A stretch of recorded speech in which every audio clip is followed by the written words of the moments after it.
There are two chances. Just as you said, Aubameyang was clear to give him the ball and you could have scored. At least you could have given, even if you didn't score, at least give him the ball and have a chance to score. And you will always so selfish, you play the ball out, understand?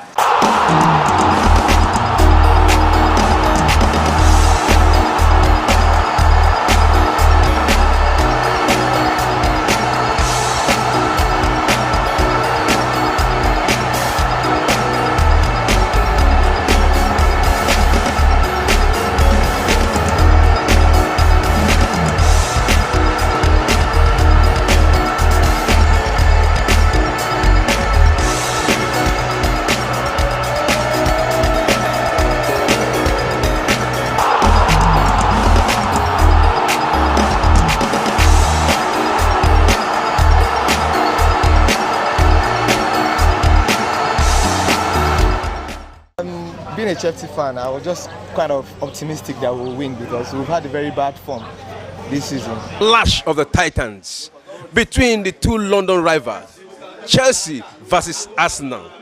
Already Man City has overtaken Arsenal on the lead of the table with 13 matches played. A win for Arsenal today, Arsenal will automatically overtake Manchester City. Let's go hear what the fans have to say. This is Premier Sports Fan Center.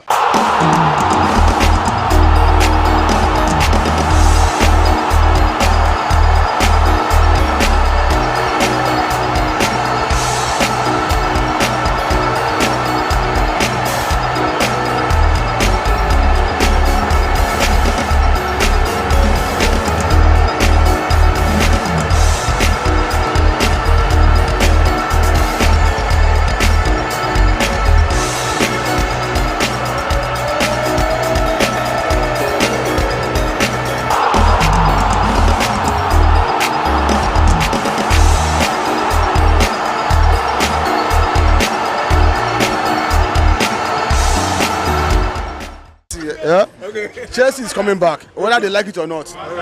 Once I just go to my this account. Chelsea has so many substitutes. Bench win matches. We're not talking about your starting 11. Now we have two starting 11. Anybody can play now. It's not about two. Let my two actually come back. Anybody can. Anybody collect from Chelsea. Anybody collect. This season may be awful, but I'm telling you. Next season.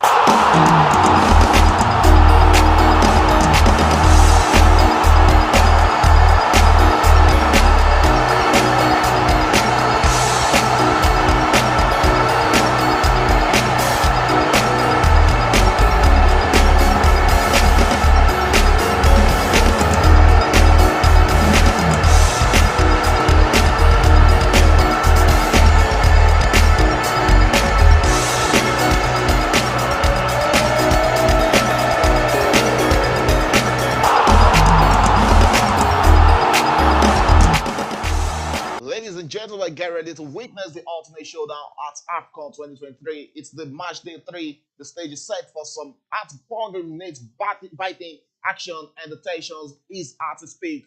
Tonight we have the mighty Super Eagles of Nigeria facing off against the fearless African White Dogs of Guinea-Bissau.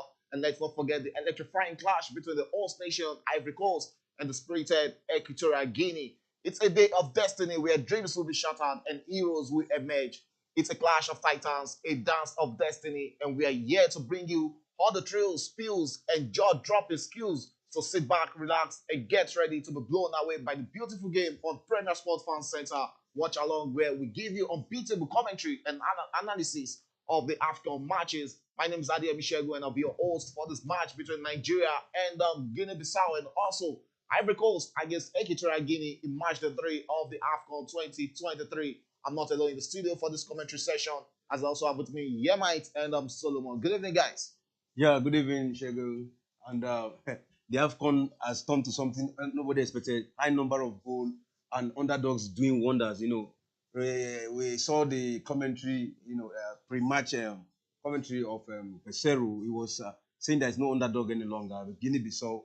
And, they've not gotten, this is the 4th time of the African Cup of Nations. They've not registered any victory. And they want to do it. This is the last opportunity. If they lose this, they are out. So they want to, get that one victory against the Super Eagles today. Well, and that's one of the reasons why we put them as a team to compete with. Okay, at least they're already out of the Nations Cup already, so I don't really see Guinea-Bissau. They can always be a spoiler to the Super Eagles in the at the Afcon. Also with me in the studio is Yemite. Good evening, Yemite. Yeah, good evening, guys. Yeah, so good to be back with this with the full squad in the studio. And talking about what Pesel said about underdogs, they are still underdogs. As far as I'm concerned, Guinea-Bissau is an underdog. So I don't think there's any excuse for Nigeria not to defeat Guinea-Bissau.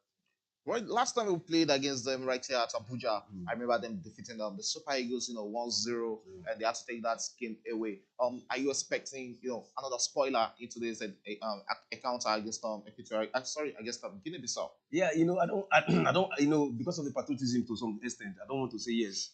But anything can happen in football, and these guys, they are wounded lions. They are already wounded, so they know which way they are out, which way ever they are out. So they want to redeem their image at least for the first time. 4 African Cup of Nations without a single victory. 4 African Cup of Nations without a single victory. That's a very bad record. Okay. So they want to at least do something to take home. All right, they want to do something to take home. They might be out and dumped out of the Afcon already, but Guinea-Bissau can still make history in the final group game. The Jutus, also known as the African White Dogs, who are competing at the tournament for the fourth time, are still awaiting their first victory at the competition with defeat to host nation Ivory Coast and Equatorial Guinea, taking their records to 8 losses in 11 matches. Not really a good record for Guinea-Bissau when it comes to Afcon. But action has started right there in Ivory Coast, and it's the Super Eagles in the white attire playing against Guinea-Bissau, who are putting on their red attire in this encounter at Stade Paris Upward Bourgie. That is where this game is going on between the Super Eagles of Nigeria and Guinea-Bissau, and it's Guinea-Bissau who are currently in possession, but the Super Eagles got back down, and Nigeria with Chukwueze on the ball there, comes back into the midfield and it's a cross into the box, but that couldn't meet Victor Osimhen in the box and straight into the hands of Moses Simon, who comes into the midfield but couldn't connect that to the Nigerian there. And it's Guinea-Bissau was regained possession against the Super Eagles earlier into this game. And we have a throw-in early on in the first minute of this encounter. Franco Yeka, we can see him on the pitch also. Well, while we're to start the game, it's still early stages into this game against Guinea-Bissau. But what are you guys' expectations, coming into this match? In Afcon, this particular Afcon, there's been a lot of goals. The fourth goal South Africa scored yesterday made it 65 in competition so far. So we're expecting the goals first to continue. And there's not much expectation for the Guinea-Bissau just to find something to. They shouldn't just go back home empty, and that's what they are here for. But the Super Eagles have all to play for. They need to qualify and top the group to avoid any stiffer opponent in the next round. So it's very important that. Oh, so at the last Nations Cup, and if Super Eagles should top this group this time around, it's going to be 2 consecutive Nations Cup. They are topping the group. Also, what happened at the last Nations Cup, topping the group and getting into the second round where they faced off against Tunisia, where they couldn't get over. But look at Egypt, who finished second in the group, getting straight to the final. Yeah, look, the way Egypt grows into tournament is one thing that has been in their favor. Experience is mostly on their side, and when they start growing into competitions like that, it gives them leverage because that name that has been built. Any opponent that wants to face them, you know that it's Egypt I want to face. So that alone works to their advantage. So it has been one thing, but during those periods, the national team of Egypt has been on a decline. But maybe it's not really clear to it because they were really in a transition period. Right now they are beginning to come down. But look at Egypt, just 2 points in 2 games, and it's not the best we see from Egypt. Okay, it's not the best from Egypt, and the first chancellor Super Eagles of Nigeria is just falling into the hands of Victor Osimhen, but he couldn't keep that in check as that went out for a goal kick to Guinea-Bissau in this encounter. We're in the 3rd minute of this game already, and there's a change. Super Eagles starting level with 4 players missing in this game. Truce Ekong, there's no what's it called? There's no Truce Ekong, there's no Zaidu, there's no Alex Iwobi, and there's no Lukman also in the starting 11. But it's still a strong team for the Super Eagles coming into this game. It's still a strong team. It came strong enough to at least defeat Guinea-Bissau. Mainly is mostly about who is in front of you because you just have to deal with who is in front of you.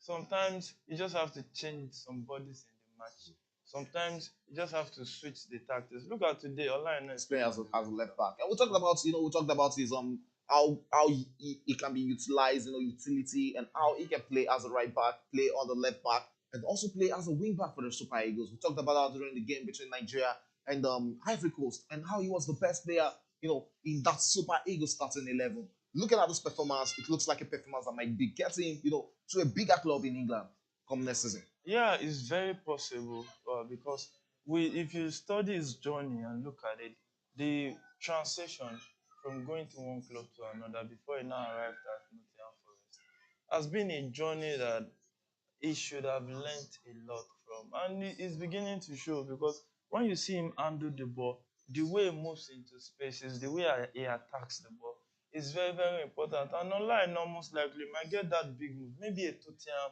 or maybe clubs in the region of maybe Aston Villa Aston or Villa, West Ham. yeah, Brighton, those a bit quarter to clubs that can become the big. Okay, you can hear that from me, mate. We're currently in the 5th minute of that game between Super Eagles of Nigeria and Guinea-Bissau, and still 0-0 in that encounter. If you're just joining us, you can also, don't forget to also subscribe to our channel. We are always here to give you watch along of every games going around the world. And currently, we are dishing out the Afcon game, and it's the beginning of March the 3. 65 goals scored already at the 2024 Afcon. And that is 2.7 goals per match, average 2.7 goals per match. That is the highest average in a single edition of the competition since 2008, where we had on 3.1 per game, and that shows how entertaining the Afcon has been. But the Super Eagles are still waiting for a first goal in this encounter against Guinea-Bissau, and it's Guinea-Bissau who are enjoying possession right now against the Super Eagles. As they send one back into their centre back,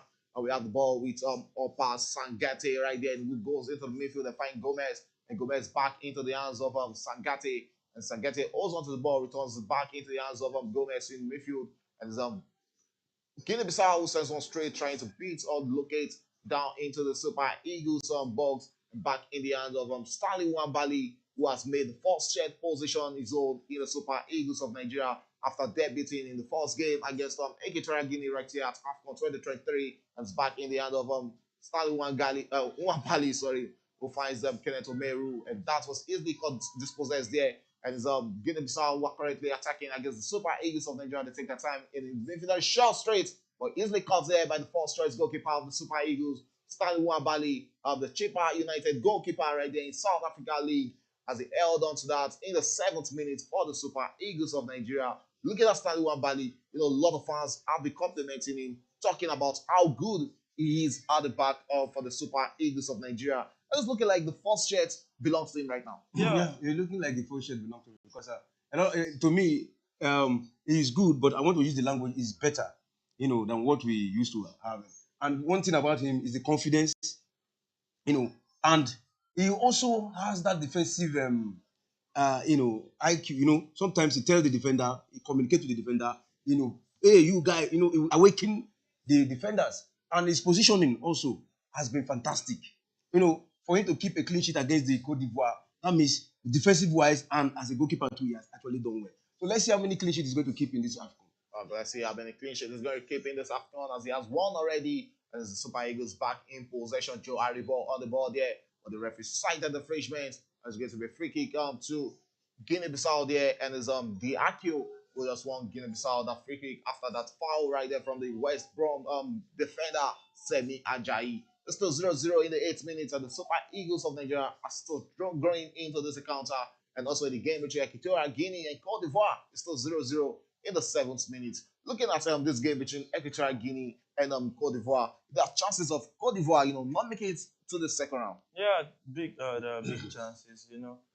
They have a goal difference right now, and looking at the way it is, they have 3 points already. So 3 points. If they play a draw in this game, they will have a chance to at least go on as either the second team in the group, or most likely best loser, because Equatorial Guinea defeating Guinea-Bissau with that 4-2 margin has given them some goal pushing. And they drew against the Super Eagles. Yeah. Meanwhile, Ivory Coast lost against the Super Eagles. So that will come to play, and that will affect and there is not the best even for the host country to qualify via a Best best loser. loser position. So they really need to come out and try to take this game any which way they can. It's still 0-0 in both centers as we approach the 90th minute of this game. Both teams are all four teams from the two centers are still trying to grow into momentum in their various stadiums. The game between if this game ends 0-0, it's going to be Equatorial Guinea who will be top in this group with 5 points and better goals difference having scored 5 and considered 2, while the Super Eagles of Nigeria would proceed to the second round as the second best team, having scored 2 and conceded 1. Ivory Coast will finish out with 4 points, having scored 2 and also conceded 1. So there's a lot to fight for in this group. Let's see if the Whipping Boys, Guinea-Bissau, will be taken to the cleanser by the Super Eagles of Nigeria in this encounter, but they're still struggling to lay their claims or get their ground in this encounter. Back in play is Guinea-Bissau, who are currently in possession in the 10th minute of this encounter. Still 0-0 between Guinea-Bissau and the Super Eagles of Nigeria. And yes, Guinea-Bissau still trying to hold on to that. And Victor Osimhen has just won that. And it's Nigeria who are currently attacking against Guinea-Bissau. And yes, Moses Simon on the ball chose to release that to Olaino. Olaino with the cross into the box. But that's way too that way past all the Super Eagles player in the box. And it's all for a throwing to the African White Dogs of Guinea-Bissau in the 10th minute of this encounter. Also in the 10th minutes in that game between Equatorial Guinea and Cote d'Ivoire, we are yet to see any much of attack. But that danger man, Seko Fofana, is still on parade in this encounter. He has actually been Ivory Coast's best player in this competition. Yeah, been their best player. The positional play, the way he reads the game. He is one of those shining lights that you could see in that game between Super Eagles of Nigeria and Ivory Coast.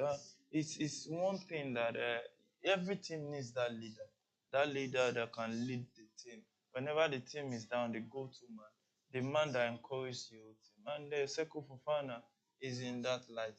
Frank Kessie should have been in that light, but he has not really come to the party in this competition. Despite the playing time he has been getting, he really needs to improve on his game and actually show the team that he needs to up his game. Apart from that, I think many of these players that went to Saudi Arabia, their quality in players dropped. Maybe the league is affecting them. The quality in Cristiano Ronaldo did drop. It's just Cristiano Ronaldo is another different kind of animal. But when you look at Mane Mahrez, also.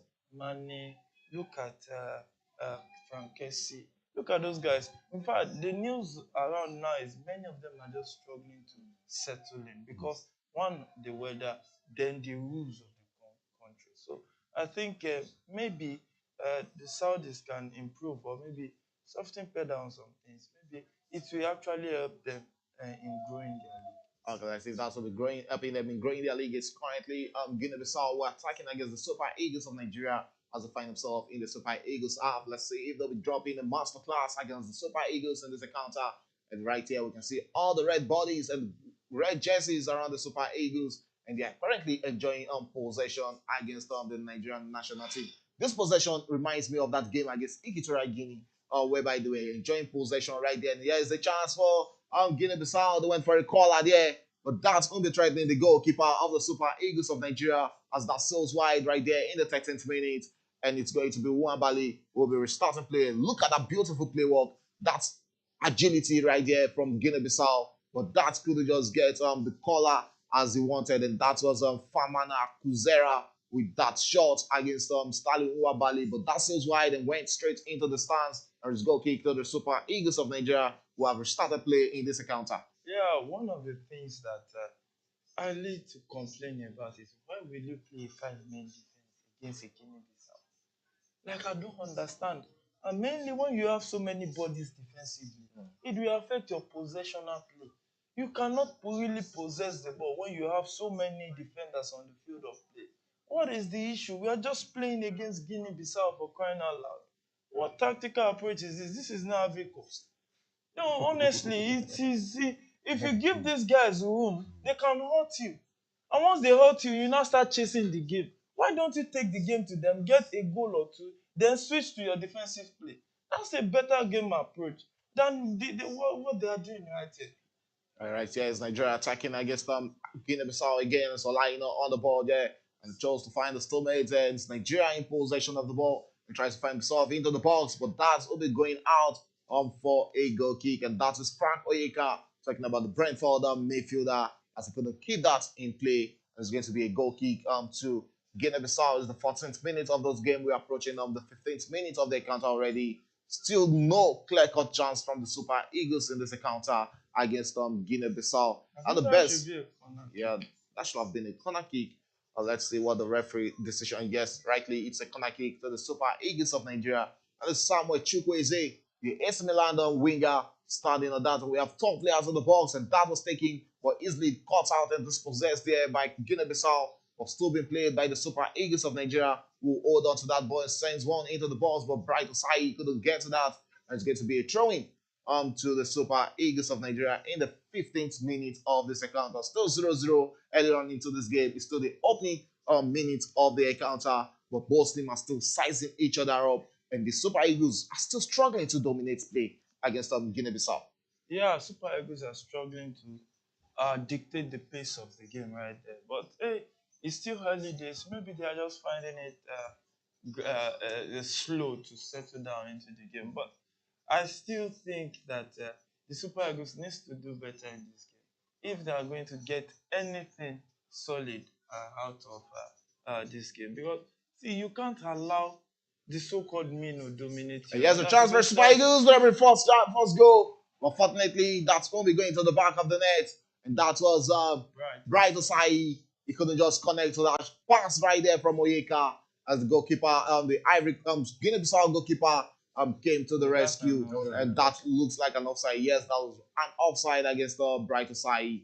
Full stretch from in there, but he couldn't just connect to that as that went straight into the captain and the goalkeeper of Guinea-Bissau, Jonas Mendes there. And Mendes sends one straight into the other half, but the Super Eagles just kick that out. It's going to be a throw-in to Guinea-Bissau in the 16th minute of that encounter. Still 0-0 between Nigeria and Guinea-Bissau. 0-0 between Nigeria and Guinea-Bissau.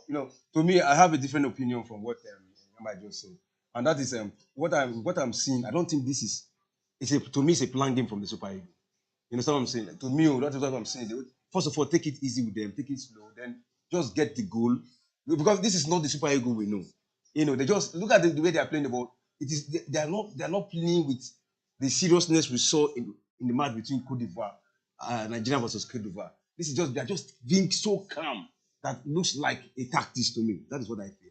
Well, okay, and Super Eagles of Nigeria attacking right there in the 17th minute against Guinea-Bissau. Yes, Moses Simon on the ball, chose to cut into the box, and still Moses Simon went in straight into a lot of bodies of Reds there, sends the cross into the box there. Victor Osimhen couldn't connect to that, and still the Super Eagles enjoying possession, but the referee has just altered the game for an offside on the Super Eagles striker, and it's going to be a restart from Guinea-Bissau right there in the counter. Ose Pacero is the Super Eagles coach, and he went straight again for 3-4-3 formation against Guinea-Bissau, just like we saw in the game between Nigeria and Ivory Coast. Semi Ajayi, Kenneth Omeru, and Bassi as the three center backs for the Super Eagles today. Yeah, three center backs playing with two wing backs, and as far as I'm concerned, I have to critique this formation. This is not the Super Eagles. See, when you want to win in a way that we know that okay, you are doing well. If you are playing a bigger side that is playing better, it's understandable. Not the whipping boys, Guinea-Bissau. You don't start like, I don't understand why. At this point in time, I just feel it should be attack, and attack. Attack them, keep them on the back foot. Let them keep defending, chasing the ball around for the whole of the first half. But what do we say? The coach has a say. All right, still very early into that encounter, and still 0-0 in the game between Cote d'Ivoire and Equatorial Guinea. And right there is Equatorial Guinea who are attacking against Cote d'Ivoire in that encounter. But easily cut out in the midfield, and it's going to be an infringement against Guinea-Bissau. We'll be starting the game with a free kick right there in that encounter. And back to the game, which is Super Eagles of Nigeria and Guinea-Bissau, still 0-0, 18 minutes. And it's Guinea-Bissau who are attacking right now against the Super Eagles of Nigeria.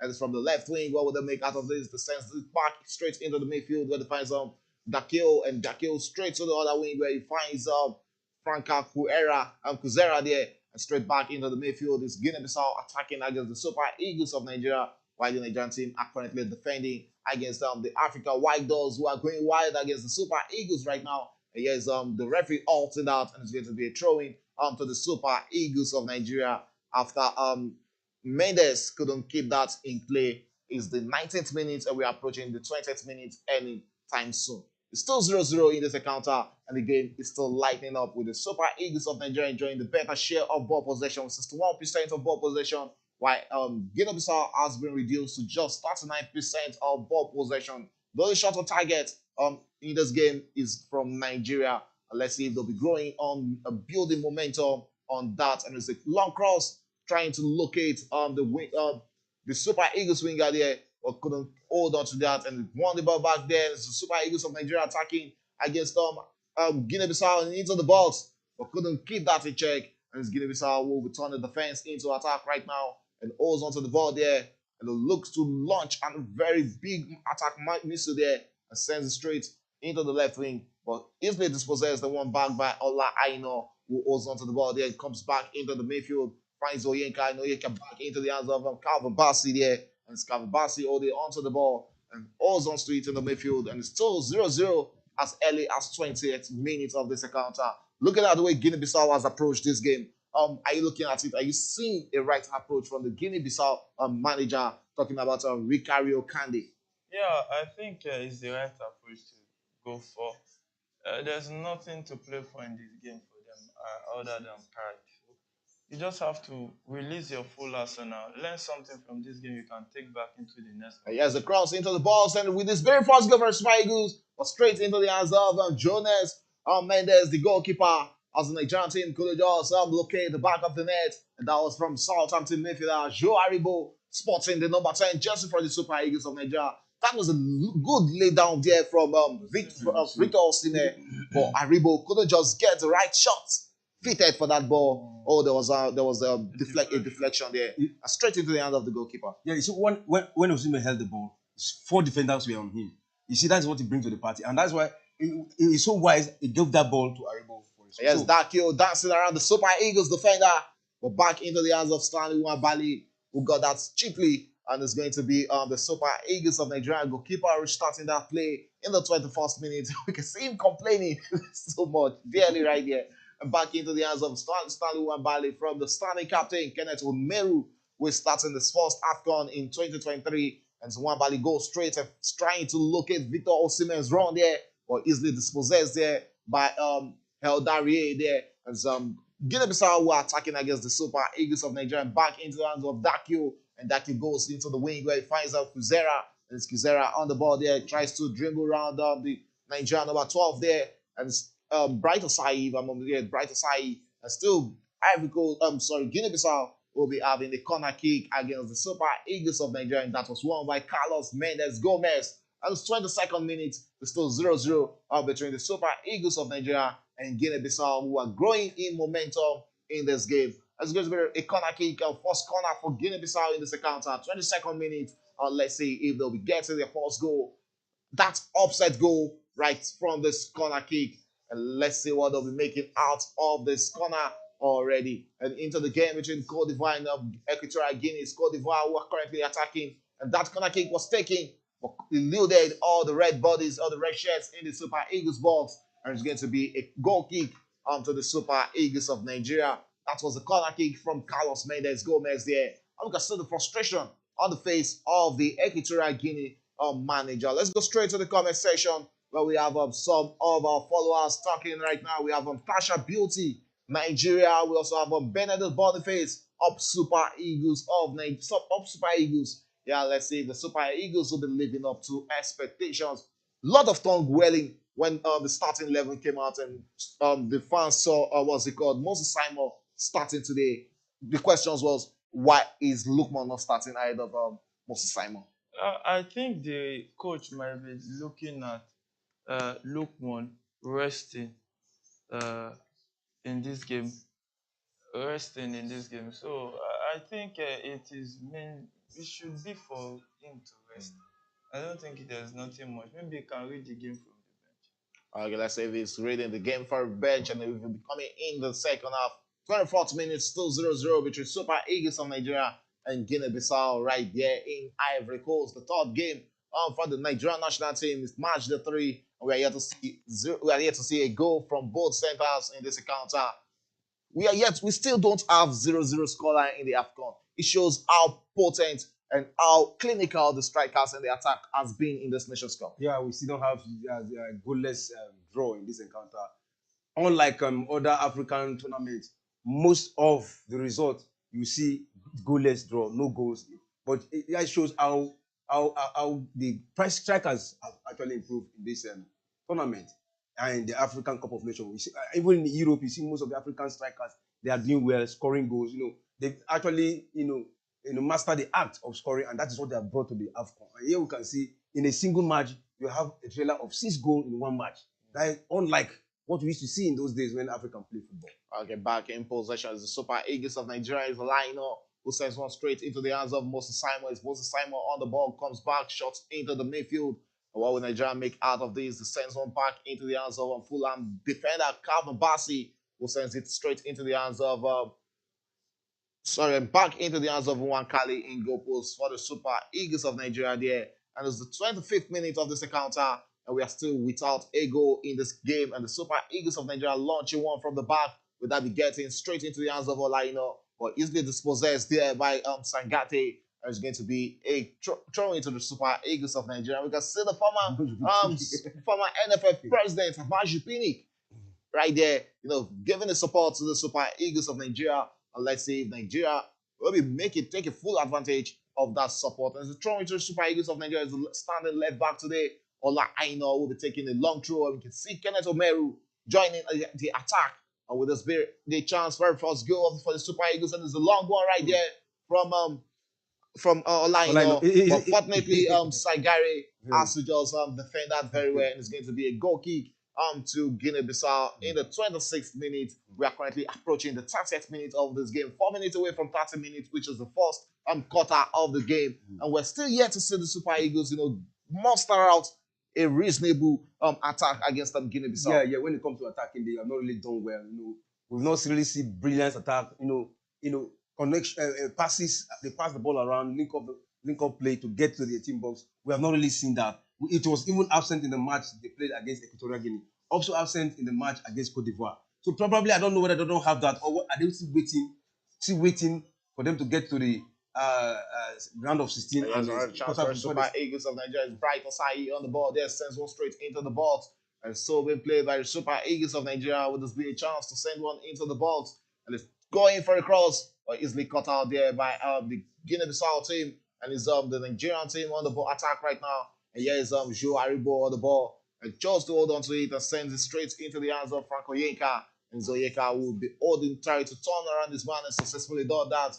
And the referee has spotted the infringement against the Brentford midfielder, and it's going to be a free kick to the Super Eagles of Nigeria. 27 minutes gone, still 0-0 in that encounter, and 28 minutes gone in the game between Cote d'Ivoire, the host nation, and Equatorial Guinea. And all is still squared in that game, 0-0 also in that center.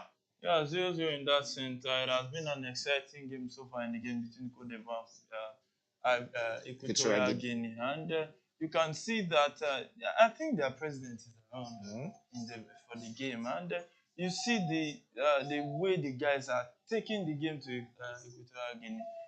They want to get the result and get it very well, because it's one important thing for them to qualify and not on the best losing position as the host. So I think, and it will help them to prevent them from getting fixed with a tougher opponent in the next round of the competition. So I think it's a good one for Ivory. He has a chance for the Super Eagles of Nigeria. How they make use of this, and his Chukwueze on the ball, tries to find the top corner, but couldn't just locate that. And his Cote d'Ivoire, who are currently attacking right now, and sends that straight into the box, but couldn't get that onto nobody. And it's going to be a corner kick to Cote d'Ivoire, and that was from Nicolas Pepe. Look at that run there from the former Arsenal midfielder. And back in the game, which is Super Eagles of Nigeria and Guinea-Bissau. It's Chukwueze trying to cut in, but that was a miskick there, as Guinea-Bissau will be attacking against the Super Eagles of Nigeria. 28 minutes gone, approaching the 29th minute of this encounter and easily won back, but the referee spotted the infringement there. And it's going to be a free kick to Guinea-Bissau in that encounter. Yeah. You're talking about seeing an handball. I think that attempt Chukwueze made there was stopped by the hand of that Guinea-Bissau player, and I think maybe the referee should check. Oh, it's an handball. Yeah. It's very Yeah, clear. that was what I'm Let's see. saying. Look at They that. are checking that, and that looks like a handball there. With that being checked, or I think that's he sent it straight into his hand. He wants Probably to bend. the hand was in the natural position. I wanted to bend Let's it. see what Vera will be making. But the referee says play on, and that is the decision from the sector referee in this encounter. And it's Guinea-Bissau who are starting play against the Super Eagles of Nigeria. 29 minutes gone, still 0-0 in both the centers, and still the started minutes in that encounter between Equatorial Guinea and Cote d'Ivoire. And it's Cote d'Ivoire having the first chance in that encounter with his very first goal for Ivory Coast. And it sends a big round right around the goalkeeper. But good save there from the Equatorial Guinea goalkeeper. As Nicolas Pepe was just wasting a lot of touch. One too many touch right there from the former Arsenal striker. Look at What that. is this? Well given. He should have gone for it immediately. No. Lackadaisical way of playing football. You know, it reminds me of that Jackson's attitude in front of goal. What is this? This is And so could have gone down there. for a penalty. Penalty, and it would have been a very clear penalty. But good one from the goalkeeper. He didn't What is just he this? didn't give Pepe any chance there. He could have fouled in and gotten the penalty against When him. that touch came on him, just go down. Rather than all these ones that he's doing. This is honestly. You know, sometimes the way these big names miss goals, sometimes it's so annoying. You know, yeah, but they will sometimes talk is cheap. You know, but sometimes when you get to the field, you find it will be so No, difficult. it's But, just about. but to me, it's some no. Look no. at Osimhen Yeah. against Ivory Coast. That's- That is what he was expected to do there. Just go down. The If you go opportunity down, came, Osimhen what took it. VR will check is there a contact? Yeah. If you see that there's a contact, that is a penalty straight. And there was a contact there. You were just trying to do a Bruce Lee. There's a chance for Super Eagles of Nigeria, but that kick was over it as Victor Osimhen couldn't just run after that. And we can see the frustration on the face of the Super Eagles of Nigeria. Victor Osimhen still has one goal in this competition, but he'll be looking to score more goals so he can get close to the Nigerian all-time goal scorer. He's looking to break that record, which is being held by late Rashidi Yekini, who has 37 goals. Osimhen currently sits fourth with 20 goals for the Super Eagles of Nigeria. But a goal in this game will see him equal Yakubu Ayegbeni, who scored with 21 goals. Or 3 goals in this game will see him equal Segun Odegbami, who is second with 23 goals for the Super Eagles of Nigeria. There's still a lot of games in this competition. Still a lot of games for Victor Osimhen to score more goals and try to break this record. Couldn't break in the 30th minute in both encounters. Still 0-0 in both games between Super Eagles of Nigeria and Guinea-Bissau, and the game between Ivory Coast and Equatorial Guinea. And if everything stands this way, Equatorial Guinea surprisingly will be ending as the group winner. Yeah, if it ends this way, Equatorial Guinea will top that group. And I think the Super Eagles should do everything to avoid that. I don't think the approach is right in this game. I think the approach should just have been as easy as attack them early 10 minutes, 20 minutes, rush them, get the goal, then sit back. Then you will have them where you want them to be. Then they will come out. You can score a second goal. Look at what South Africa did to Namibia. You know, attack the opponent. You need this win. They don't need the win. You need it. So attack them in the early embers of the game. Get that goal. After getting that goal, then you revert to a defensive mindset. I don't know. Well, it is well. It has really been the first 32 minutes of frustration for the Super Eagles in this encounter. Despite having better share of possession, shot on target has really find it hard for them in this game. 2 shot on targets in this encounter. And Victor Osimhen, let's talk about this competition. He's the current holder of the African Footballer of the Year. But expectations and pressure on him, he hasn't really come into this competition with a lot of goals. Yeah, he hasn't come with a lot of, and he has missed some sitters, good chances that he should have converted. You know, his playing from this season at the Naples has not been so consistent like last season. Injuries in and out of the field of play. So I think Osimhen needs to improve in his finishing and his positional play. And I still think the Super Eagles of Nigeria, what is still lacking is that playmaker. There's nobody that is dictating the pace of the game like Fofana is doing for Ivory Coast. And I think that's very key. Okay, you can hear that from Yemite. Probably Alazan Yusuf is still being missed on the Super Eagles of Nigeria starting 11. But he should be back for quarterfinal. And here's a chance for Guinea-Bissau to get that one first famous goal against the Super Eagles of Nigeria, but easily beaten out to that ball there and still being contested there, but still be held there by Guinea-Bissau, who sends one straight into the midfield. And they'll be looking to send them one back into the box of the Super Eagles of Nigeria, but beat chased straight into the midfield and sends one back into the hands of Gomez here. But Gomez couldn't get a touch onto that. And it's going to be goal kick to the Super Eagles of Nigeria in that game. Still 0-0 and still first 30 minutes been played already. The first touch was what let him down there. He could have been straight against the Super Eagles of Nigeria goalkeeper. But Krizera couldn't just hold on to that, and it's going to be a goal kick to the Super Eagles. So well defended there by Kenneth Omeru. We'll be looking to bring his experience into this game, and let's see how useful those experience will be to the young Super Eagles players in this account. Of still 0-0 and still 0-0 in the game between Equatorial Guinea and Cote d'Ivoire. That should be a yellow card against I think there's a collision with the goalkeeper right there. the match between Cote d'Ivoire and Equatorial Guinea. Yeah, you can see the referee trying to separate them, and so to avoid any alterations on the field of play right there. And the referee is trying to come into it. And I hope the players can still come, because in the last group game, very, very decisive and defining moment. You don't want to get a red card. But it's looking like everything being equal. Cote d'Ivoire will be going, and yes, another chance for Guinea-Bissau, but easily defended there by Calvin Bassey, who came to the aid of the Super Eagles of Nigeria.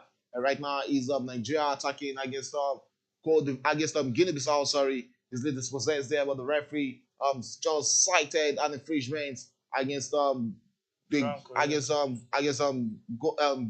there. Sorry. And it's going to be a free kick to the Super Eagles of Nigeria in the 37th minute of this encounter. A lot of disappointment on the face of Nigerians right now, because they expect the Super Eagles to come into this game and win this encounter. Looking at it, an average Nigerian fan will be thinking the Super Eagles will be a goal or two up at this point in time, but surprisingly, it's still 0-0. Well, there's still time, but when you keep saying... Here's a chance for Super Eagles of Nigeria. Is Moses Simon, who says one to the ball. It's an own goal! It's an own goal right there from Sangate. As he has just given the Super Eagles of Nigeria the opening goal in this encounter. Oh, consider that cross right there from ninth winger Moses Simon. Moses Simon has just sent a cross that parted the Guinea-Bissau defense, and they sent that into the back of the net. And the Super Eagles of Nigeria were currently leading 1-0 in this encounter. And that is the opening goal from the Nigerian. Sagate, he has actually been one of the fantastic defenders for Guinea-Bissau in this encounter. And that was an unfortunate own goal for him to score there. Yeah, that's a good assist from Moses Simon. Wow. And that was flat foot defending. That was really terrible. That's not the way to go when you are looking at that kind of... Will they not be checking that for a throw? Let's see there, because it looks like... Lionel was out there. Yeah, look at that cross. How can that defender be so flat-footed right there? Look at it. Wow. It's flat-footed. Just it's called a striker goal. That's why a striker goal against his goalkeeper. It's flat-footed. To some extent, you see, Osimhen was already in the right position. So if he missed that, Osimhen gets. So that was where he was forced. He was forced to have a touch on that ball. That was not his intention. You understand what I'm saying? That was not his intention. His intention was to... And the goal stands. And the Super Eagles of Nigeria was just scored, courtesy that unfortunate own goal right there from Opa Sangate, the centre back for Guinea-Bissau. After the game has looked like it's going to end 0-0 at halftime, but the Super Eagles of Nigeria has just gotten the opener against Guinea-Bissau in this game, and it's game on. Goal number 66 in 2023 Afcon. I go by number 66 right there. And important goal. It has taken the Super Eagles to the top of the summit in that Group A. So I think building up from here, you have Ivory Coast where they where you want them to be. It's not to be pragmatic. You can say, okay, the first half is just 7 minutes more. Maybe additional time, 10 minutes altogether. If you can get a second goal in this game, in this first half, then second half you can revert to a pragmatic way and start eating them on the counter. Okay, and CAF 2023 Afcon has seen an average of 622 successful passes per game and overall passes accuracy of 81%. Both the best figure in a single edition of the competition on record since 2010. And talking about precise, those passes has been precise, no doubt, in the Afcon. And talking about another pass, Super Eagles sends one straight into the hands of the assister for the goal of the Super Eagles, where he couldn't just get that into the box correctly. Moses Simon with that cross, but it's going to be a goal kick to Guinea-Bissau in the 39th minute of this encounter. Super Eagles lead 1-0, and the African White Dogs are hiding in the cave right now as they're 1-0 down against the Super Eagles of Nigeria. Let's see if Nigeria will be holding on to this, or will they be scoring more goals in this encounter. We've not really seen the Super Eagles come into this competition with a lot of goals, 1 goal each in their last 2 games. It's not looking like a binary figures for the Super Eagles of Nigeria. But let's see if they'll be scoring more than 1 in this game. Yeah, let's see. Hopefully, I don't know why you're laughing. The binary angle to it, to those days mathematics in school. See, I think this Super Eagles team, yes, they can top this group, but it's not the best of the best performance as far as I'm concerned. This group of guys, they can do better than what they are doing.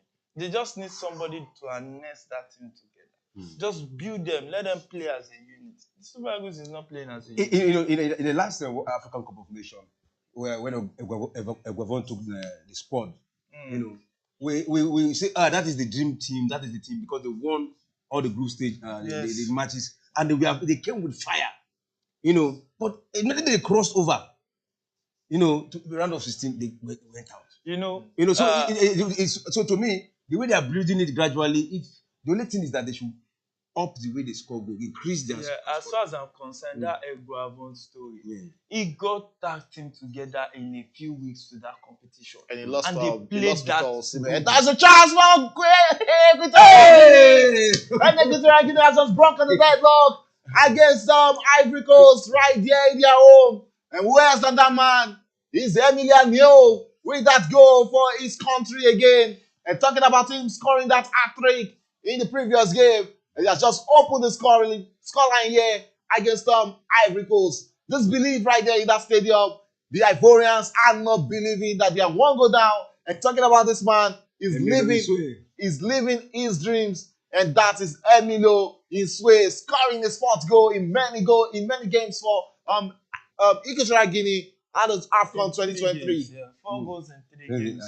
That's the way to go. I think he still remains the only player that have scored on hat-trick. Yeah, it's still the only player that scored, and he's scoring another goal, 4 goals in just within the group stage match. When you look at this game, the culprit I'll pick is Pepe. Pepe is an unserious player. The way he approached the game, as if there's nothing attached to it.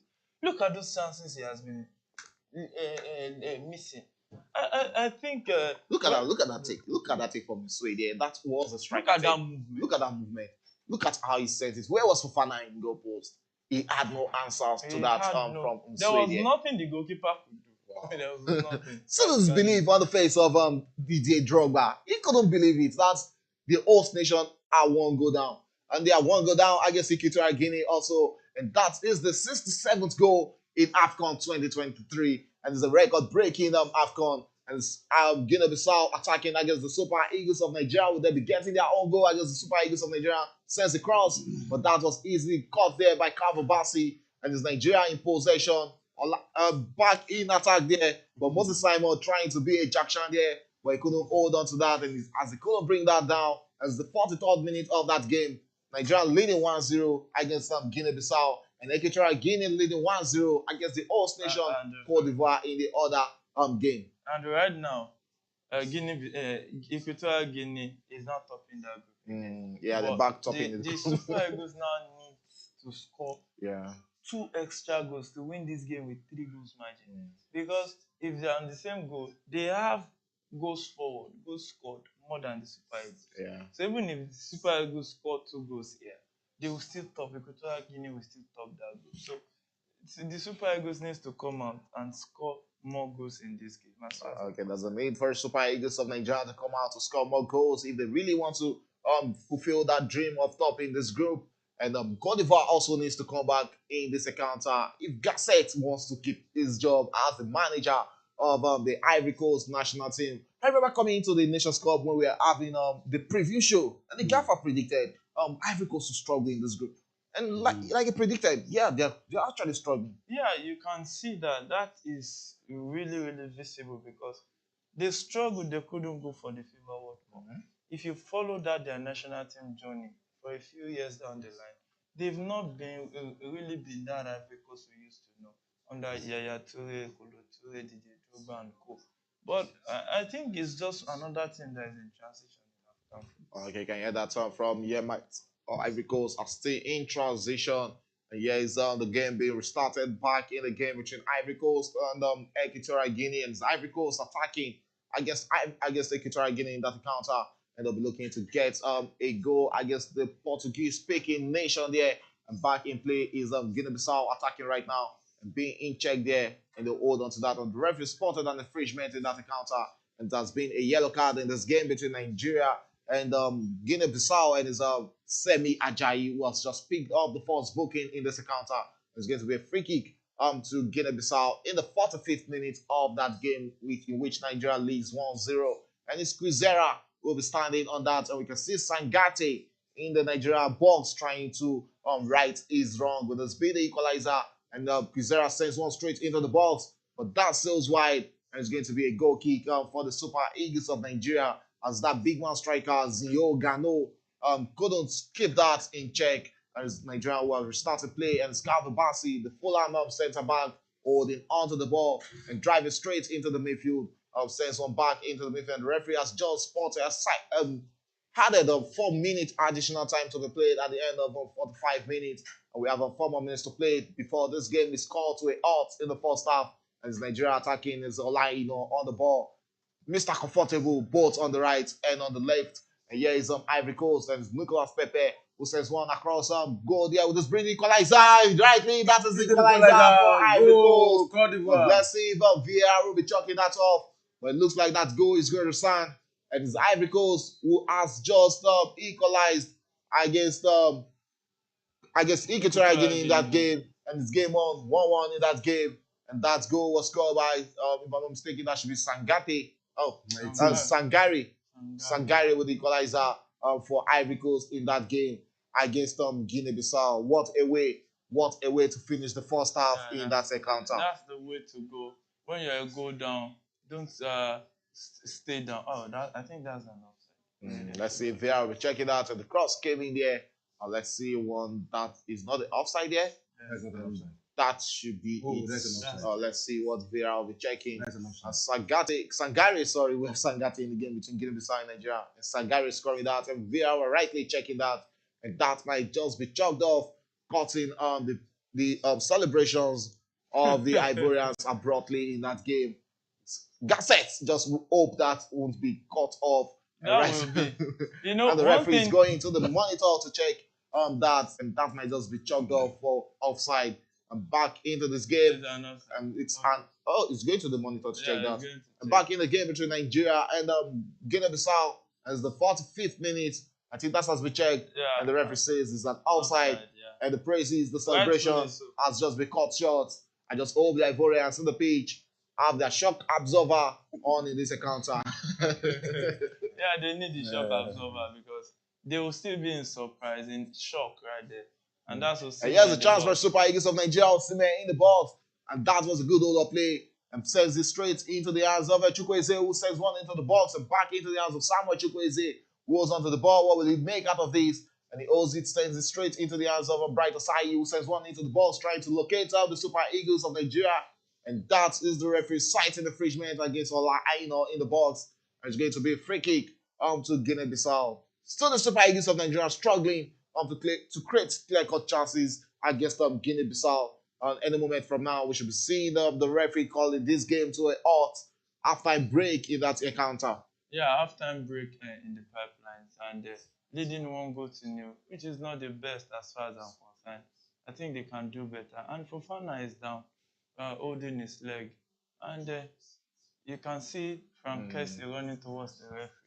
And let's see if Let's see there that was a again. If there tackle was a there. tackle there, and that's the pass to Seko there, and the 1-2 there. Oh, Wow, that was I a think kick there on was him. a kick Let's see if he got to the ball first, or we're shot there from the super. The ball went out first, so I don't really think that should be a That's penalty. not You want to learn from Victor Osimhen, but that is not the way you do it. I don't think that. You got the ball. It was the ball. It was the ball. was the And look ball. at the chance to Victor Osimhen. You Wow, see, he should be Osimhen scoring keep this. He missing should be this. holding on to this. Wow, wow. That was a That- chance for the well, Super Eagles of Nigeria to get a second goal. But that just eluded Victor Osimhen on air there as he couldn't land safely, and he landed crashing And that Fofana ball. has been booked. Yeah, for Diving. And Yeah. that was rightly given. Yeah, rightfully so. I think it needed to be booked so that they can get themselves and not put the referee under unnecessary pressure. So, Yeah, you don't have to put the referee on that unnecessary pressure. And it looks like if all things being equal, the game between Nigeria and Guinea-Bissau will be ending 1-0 at the end of first half. And yes, Guinea-Bissau with one of the final moments of the first half. And what will they be making? But the central referee says no. And that is going to be it all for the first half. And it's still 1-0 in the game between Nigeria and Guinea-Bissau. Costing that own goal for Sangate. And it's a game between Cote d'Ivoire and Equatorial Guinea, still 1-0 right there at 45-minute plus. And let's see what they'll be making. Also, if Cote d'Ivoire will be coming back into this game. It has been a spirited performance from Guinea-Bissau against the Super Eagles of Nigeria. But fortunately, they had to just go one goal down. Courtesy that own goal from the centre back, Sangate. Let's see what they'll be bringing into the second half. Fantastic performance. And also after in the game between Equatorial Guinea and the host nation Cote d'Ivoire, Equatorial Guinea getting a surprising 1-0 lead over Cote d'Ivoire in that encounter. Courtesy the man who scored the first hat-trick in Afcon 2023, Emilia Insua, who has just gotten the fourth goal and putting as the top scorer right now in Afcon 2023. yeah, as a top scorer right there. And you just have to give him some credit. Coming into this competition, how many teams would have given Equatorial Guinea a chance? It shows that they have been evolving, they have been growing into the tournament, growing into the African game. And right now, they are at a place whereby they can actually try to start competing with some of the best in the on the continent. So I think any which way right now, the African game has actually improved a lot. The so-called minnows are beginning to come up and try to rub shoulders with the sleeping giants, and even the giants that are weak are even sometimes struggling with those teams. So I think the African game is going way better than it has been. Yeah, and it's looking like 2024 is really the year of no grief for anybody, as even the minors are not green for the big boys right there at the Afcon 2023. You just have to come with your A game. I'm talking about not coming with your A game, and minors, talking about the minors. During the the Egyptian press conference, we saw the talisman Mohamed Salah talked about how the quality of African play has really improved with us having a lot of African players playing in Europe right now. Yeah. Yeah. Of course, it has improved. You have seen it. It's in Europe, and you have seen what other Africans are doing. And the quality of African players, that's what we are seeing in AFCON today. Even the Mosala came into this AFCON, we saw what he played. He's brought his leadership role, but he's injured. And in the news around now, there is agreement for him to go back to England. Start as well. Yeah, for England for him to be treated there. And if Egypt get to the semi-final or final, he will now come back to play to join. That was the agreement they made. So you see, African football has actually evolved. There are no minor. Sometimes I want to say there are no minor again. We are gradually seeing it. This is the Equatorial Guinea that played with Nigeria. After playing with Nigeria, not of ordinary Equatorial Guinea, But this is the Equatorial Guinea that is now ahead of it. But the match is not over yet. But see what the kind of display they have put against them. And 45 more minutes to go in that encounter. In both encounter, Equatorial Guinea having 45 more minutes to take this famous victory over Ivory Coast to top this group, which has Nigeria also in the game between Nigeria and Guinea-Bissau, with the Super Eagles of Nigeria leading 1-0 in that encounter. Also, let's see which of these teams will be making it to the round of 16 As I said during my intro, records will be set, dreams will be shattered today. I just hope it's not going to be the dream of the whole nation which will be shattered. And let's go straight to the comment section. We have Antonio Gallo. When we Ghana play, yes, the Ghana national team will be playing at 9 p.m. tonight in their own last game, also in what is a game of fate for them. Also, we also have Dave Bora Ete, who said, "I'm watching with you guys." Yeah, thank you, Deborah, for staying tuned to us on this program. And back to the game, showing the Super Eagles of Nigeria, sorry, and Guinea-Bissau. 1-0 at halftime. What has been you guys take, about this match? Yeah, my take so far, it has been a game that the Super Eagles has not really put one or two together. I just feel that it's just poor defending that is making the Super Eagles lead in this encounter. Because Guinea-Bissau took the game to the Super Eagles. And I think we should check the statistics. They most likely have the better share of the ball possession in the first half. Okay, let's go to the If not very statistics. I think that should be very close. Let's see what. Oh, it's very close statistics with Super Eagles of Nigeria having 51% of ball possession. The Super Eagles. Oh, Guinea-Bissau Yes, having a that's better what I'm share of saying. possession. Yes. 51%. And Super That's what Eagles I'm having saying. just 49% of ball possession. Yeah. Surprisingly. It's not surprising because it's obvious. No, Because on the field of play, if you're looking at this game, they you know, I actually, keep they actually saying took the game to the Super Eagles. they took the game. The only thing is that the Super Eagles just absorb everything they are doing. They are so mindful of what they are doing. The defense of the Super Eagles, I don't know when they became so organized. In the previous matches they played, they were not that organized. But I think we are seeing a different defense of the Super Eagles. They were calm. They absorb all the pressure. All the pressure. But a lot of the Guinea-Bissau coming to this match, they are the underdogs. We expected the Super Eagles to go, take possession, try to get goal again, try to frustrate them. But they are the one who have looked better in terms of possession for what you just read. But to me, initially I was trying to balance it and say, okay, is it the tactics the Super Eagles want to play now? Prior to the match, a lot of people predicted that Trust Ekong was going to score a goal. Osimhen was going to score 2 goals. That is what most people predicted. But the Osimhen, yes, in fact, he's in the game, but he has missed another 2 chances today again. You understand what I'm saying? So he need to up his game to be scoring for the Super Eagles. Because to whom much is given, much is expected. But to me, what he has brought to the Super Eagles, he has brought leadership quality. He has and another thing is that anytime Osimhen scores, Super Eagles have not lost a match. Anytime Osimhen scores, they always win. Out of the 12 times they played, they won 8 and they won 9 and drew 3. So the leadership role he brings to the Super Eagles is massive. That is what I'm enjoying from him now. But the goals are not coming. Okay, yeah, it has really been an average performance from the Super Eagles of Nigeria in the first half, no doubt. Without Brighter Side is the only player, crossing the 7 mark when it comes to player individual analytic in the first half. And looking at this man in the midfield, Joe Aribo, he has really looked absent in this game. He hasn't really justified starting this game for the Super Eagles of Nigeria. Yeah, I think these are one of the guys that should make way in the second half. Joel Aribo has not even grown into this game. And you see, I still beg to criticize Bissau for this starting 11. Really, really uncalled for. Uncalled for. The Super Eagles is practically struggling in the first half until that goal. And that goal, I think if VR had properly checked it, that head down the line might have crossed the line. But I'm not VR. But with the way it looks, the Super Eagles is struggling against Guinea-Bissau. No. That's not acceptable. Anywhere in the world, that's not acceptable. If not for the flat-footedness of Sangate there. That ball, if he wasn't flat-footed, he could actually adjust his body to clear that ball out. But look at it. He was flat-footed. And that was why, look at the way he's running flat-footed. Look at it. If you are running flat-footed, to really twist, to actually get some clearance, will be difficult. And that's what happened to him right there. It's just Nigeria got a goal, yes. But even after that goal, look at how they've taken the game to Nigeria. And I think Nigeria needs to change some things in that midfield. They are dominating that midfield. Nigeria is not dictating the pace of this game. I'm expecting a 70-30 or 75-25.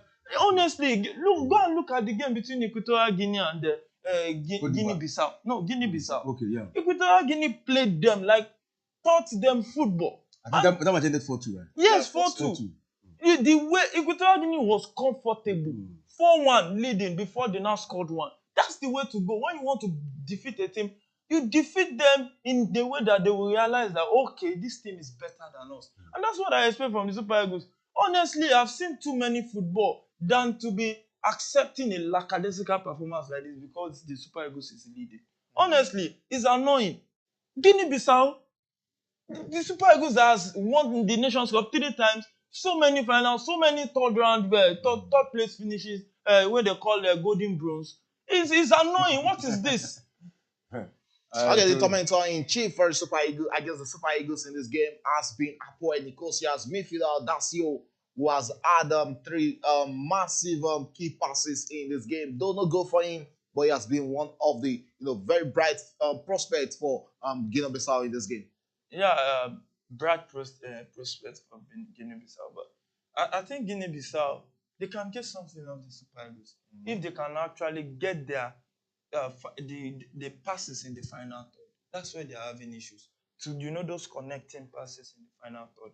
If they can do something about that, and then they can actually take something out of this. Okay, let's go straight into the Super Eagles defensive line. We have Kenneth Omeru, who is standing captain for the Super Eagles in this game, and it's his first game back for the Nigerian national. For his first game, starting in the Afcon 2023. How will you rate his halftime performance? Yeah, he has performed very well. During the press conference, as the captain of the Super Eagle, he was the captain. The press conference was the captain. But sometimes you can always bring anything. but we see serious Afcon coming to the field and become the captain. So he has actually brought experience. To that left back. But my only fear is when it comes to pace. If you have a pacey player in that right wing, it will always give him trouble. He has the body to block, to do everything, but he don't have that pace. A player with pace can run him down and take go through him. You understand what I'm saying? Kenneth But Omeru yes, or Calvin Bassey, which of the two? no, come to Omeru. Bassey has space too. No, Bassey don't. I don't. That one is one of a good defender. But Omeru does not have pace. Does not have speed on his leg.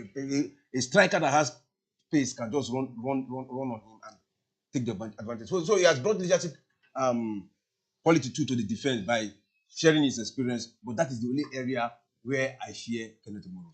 Okay, it has really been a spirited first half in this encounter between the Super Eagles of Nigeria and Guinea-Bissau. And don't forget to subscribe to our channel, where you can always get commentaries of various football matches around the world. And we are always here in the studio to give you analysis and commentaries of those games as it goes down, be it the EPL, Spanish La Liga, or the World Cup, and football around the world. We'll be always here. We'll be here to always give you those analysis. And we have one of our favorite follower, Mary Olugbodi. I agree with the presenter in the middle from his analysis. The Super Eagles are just playing okay and not impressive on the match of play. We very poor first half, just don't understand our style of play. Why change first team if I may say some of these players are not ready to play with determination? Wow, that's a big one coming from Arsenal defeated Crystal Palace 5-0. Okay, that's the end of first half. And still the Super Eagles of Nigeria leading 1-0 against Guinea-Bissau. And all things being equal, if this game ends this way, the Super Eagles of Nigeria will be making the passage to the round of 16 for the second time consecutively. Let's see what Nigeria will be making out of that. Don't forget to also subscribe to our channel, Premier Sport Fan Center. We'll go for a quick breather, and when we come back, it's going to be a second half.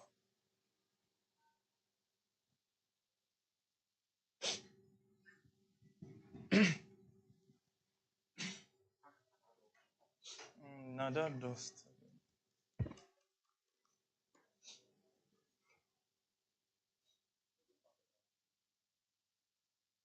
Water. Wait, I can stand small.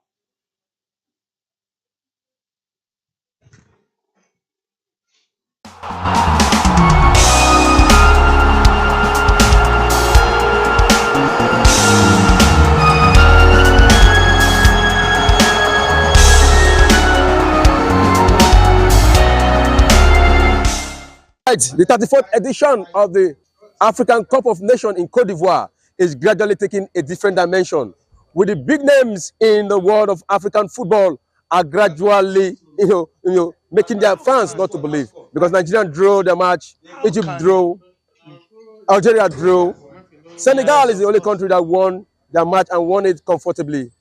That is what we want to talk about. Let's go to the street of Africa and hear what the African fans are saying about their beloved country. This is Premier Sport Fan Center. My name remains Egbonenwe. Please don't forget to subscribe. Please subscribe and support the Premier Sport.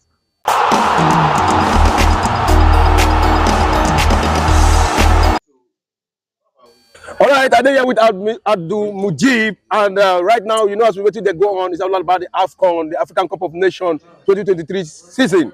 And he said, want to share in mind what they think about the Afcon with us. Abdul Mujib, right now we see Nigeria play their first match, we see Ghana lost, and we see Egypt draw. What do you think about the Afcon?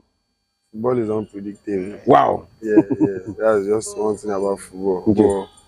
I still believe in preparation. So I believe those people that they are not doing well, like those big teams, they didn't prepare properly, like mentally. I'm not talking about facility. There's this mindset we always have in Africa.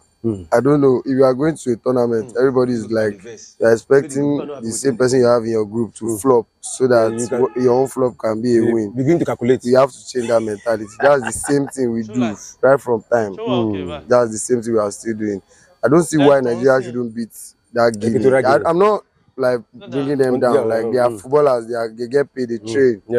But from the standard of players we have on both sides, I even realized, I later made an assignment, like I checked. I saw most of those Guinea players play at Division 2 levels in their club side. Yeah, I confirmed that personally. Wow. So, and most of Super Eagles players plays on the top tier of whatever country they are. So I don't see a reason why first league player shouldn't have more experience, more exposure, or more composure than a second league player. You see those guys, even the goal they scored Nigeria, they were like, they scored and they are trying to defend the goal. That means they are not certain about beating Nigeria. So what's wrong about Nigeria? So for Egypt, I saw overconfidence in them. They were playing like they already won. When they scored one goal, those people had to just take advantage of that. All right, we just talked about Abdul Majid, but I didn't know that just met a football analyst. He has actually done justice. So, hello, welcome back. It's the start of the second half in the game between the Super Eagles of Nigeria and Guinea-Bissau. As Guinea-Bissau was just started this game, and let's see what the African White Dogs will be bringing into the second half. Will they be white against the Super Eagles, or will it be Super Eagles getting the second goal in this encounter? Still no changes from the managers in the first half. Let's see what will be happening in the second. There have been two changes, and it's Guinea-Bissau who made those two substitutions. The striker Gano, who was virtually absent in the first half, was withdrawn for Francolino Ju at the end of that first half. Let's see what Guinea-Bissau will be bringing into this second half. And the second substitution was Gomez being withdrawn for Chami at the 46th, or at the restart of the second half. And the game has restarted, and it's Victor Osimhen on the ball for the Super Eagles of Nigeria, but easily dispossessed there. And it's Guinea-Bissau was running spirited against the Super Eagles of Nigeria, but being caught there in the midfield. And it's Osimhen sends one straight, and that splitting pass couldn't locate Bright Osai, and is cited off there for an offside by the female referees we have in this encounter. And look at that pass. Wow, that was it. Maybe Osimhen should be looking forward to play as a midfielder. And also the game between Equatorial Guinea and Cote d'Ivoire has restarted, and it's a full field stadium, and the Ivorians will be hoping for immediate response. Not just response from their team, not just the equalizer, but they have to go all ahead and win this game against Equatorial Guinea in that home fixture against Equatorial Guinea. And I think they need to go all out. Look at that chance Sandari just missed. He shouldn't be missing that kind of sitters in a game whereby you need at least a point from this game. And Moses Simon sends the cross into it there. And that was Chukwueze who could just hold on to that and sends one straight into the hands of Victor Osimhen. And yes, should have reached chance for Super Eagles. What was Moses Simon doing there? And he couldn't just. What was that? He was looking for a penalty. No, not looking for a penalty. That wasn't him looking for a penalty. That was him trying to take the goalkeeper away when the Super Eagles needed a goal. the first intention should be to the back of the net. You know, as far as I'm concerned, many of these guys really, I don't know, they don't have that cutting edge as far as I'm concerned. And look at the way he finished. If I was the coach, he's coming out. He's coming out. The next substitution is out of the field of play. Because you need to show them that intention, that the seriousness that if you actually do something wrong, you will be punished for it. And yes, the Super Eagles of Nigeria attacking against Guinea-Bissau, but Victor Osimhen couldn't get there. That miss from the Nance winger Moses Simon just justifies the game, and why the Super Eagles of Nigeria had to just score a goal courtesy a own goal from Sangate this first half. You shouldn't be missing that. That was a clear-cut chance for the Super Eagles of Nigeria to go 2-up against Guinea-Bissau, but that was flubbed there by Moses Simon, and it's Nigeria restarting play, and it's thrown into the Super Eagles of Nigeria, and it's Bright Osai standing on that and takes that, and it's Nigeria attacking right there, and that is sent into the box, but couldn't Moses Simon couldn't get there, and that should the goalkeeper the Guinea-Bissau goalkeeper just came to their rescue there, as Guinea-Bissau were playing under massive pressure against the Super Eagles of Nigeria, and that was Samuel Chukwueze charging against the centre back of Guinea-Bissau there, but he couldn't just finish what he started. And it's Guinea-Bissau who are starting to play against the Super Eagles of Nigeria. Still 1-0. We are currently in the 49th minute of that encounter. Straight to the comment section, we have Abiodun Adio. Well done, presenters. I enjoyed you guys' analysis. And we also have Anthony A there. The Super Eagles are just playing as if they have nothing at stake. Yeah. And that's actually true. And that's the truth. That's the truth, because they are just like, oh, this game, they are already home and dry. As if there is nothing solid at stake. And it's very painful to see that the Super Eagles will be struggling like this in the group stage against Guinea-Bissau. Honestly, it is not really. There's going to be a yellow card to Frank Oyeka in this encounter. And he's the second Super Eagles player who will be picking a yellow card, going into the bookings of the center referee. We're talking about the Brentford midfielder. After the first yellow card to Semi Ajayi in the first half, and two Super Eagles players has gone to the book against Guinea-Bissau. Right now, they have to be careful because he is the defensive midfielder in this game. Yeah. He has to be careful going into tackles against Guinea-Bissau. Yeah, he has to be careful going into tackles. And you know, the role is marshalling on the field of play means he has to go into tackles. So going into those tackles, he needs to be more careful, honestly. He needs to be really careful. When you look at it, with the way things are going, I think the Super Eagles, maybe we should stop expecting too much from them. Okay, you can hear that from here, Mike. And there's a free kick to Guinea-Bissau. The sends one straight, trying to beat Stanley Wabali through his off or his rear position there, but that couldn't get to the back of the net, as that will be a goal kick to the Super Eagles of Nigeria, as that free kick from Q Zera went well off the target of the Nigerian goalpost, and goal kick to the Super Eagles of Nigeria and take it straight. As yes, Nigeria attacking against Guinea-Bissau, but that was too short to be pursued there. Back into the hands of the goalkeeper, Jonas Mendes, who sends one back, and will be going back to the goalkeeper of Nigeria through Semi Ajayi, who sends one back into the hands of Nwabali, and Nwabali, the cheaper United goalkeeper, holds onto this ball and not in a rush. In the 52nd minute of this game, and sends one into the hands of Calvin Bassey, who looks into the midfield and finds Joe Aribo, and back in the hands of Calvin Bassey there. And Calvin Bassey losing possession, but fortunately he's going to be throwing to the Super Eagles of Nigeria, and Calvin Bassey will be leaving that for Olaino to take. You can see the frustration on the face of Jose Paisero, who expects his boys to be 2 or 3 goals ahead in this encounter. 52nd minute, and still 1-0 Nigeria leads in that game. And also in the game between Cote d'Ivoire and Equatorial Guinea, is Cote d'Ivoire losing 1-0. And there is Victor Osimhen with a cross straight across the box, but couldn't locate any Nigerian player in the white jersey in the box. And here is Guinea-Bissau restarting and regaining possession. But fortunately, that meets the referee there, and it's going to be kickstarted by Guinea-Bissau there. What a chance! But Osimhen couldn't just locate any Nigerian player in the box. And it's 2-1-0 and game on in the 53rd minute. Yeah, game on in the 53rd minute. I think Osimhen could do better, delay the play. You know, try to cut back 1-2 touches before you go in on the left to cross the ball back, so that your teammate can arrive into the box. He could see it. It was not as if it was a blind side. He could see it. Then he should be doing better from that place, honestly. Okay. Okay, and the central referee in the game between the Super Eagles of Nigeria and the White Dogs of Guinea-Bissau is Botra Kabobi, who shut down the Morocco's football gender barriers in 2020 by becoming the first woman to referee a match in Morocco's top-tier men professional league. And today she's refereeing right here at the Afcon 2023. Shows how much for gender equity and equality. Yeah, gender equality right there. And it's the way to go, especially these Arabian countries where the gender equality is not really equal, or in those countries. So the gap between the two genders is huge. So with this ones, to begin to at least try to equal it back, and at least there should be a close one there. Okay, there should be a close one back in play. The Super Eagles of Nigeria in possession against Guinea-Bissau, and straight in the midfield. And Aribo, who tries to locate Olaino, but that couldn't get to the Nottingham Forest defender, as it's going to be a throw-in to the Super Eagles of Nigeria in the 54th minute of that encounter. Still Nigeria leading 1-0 in that game.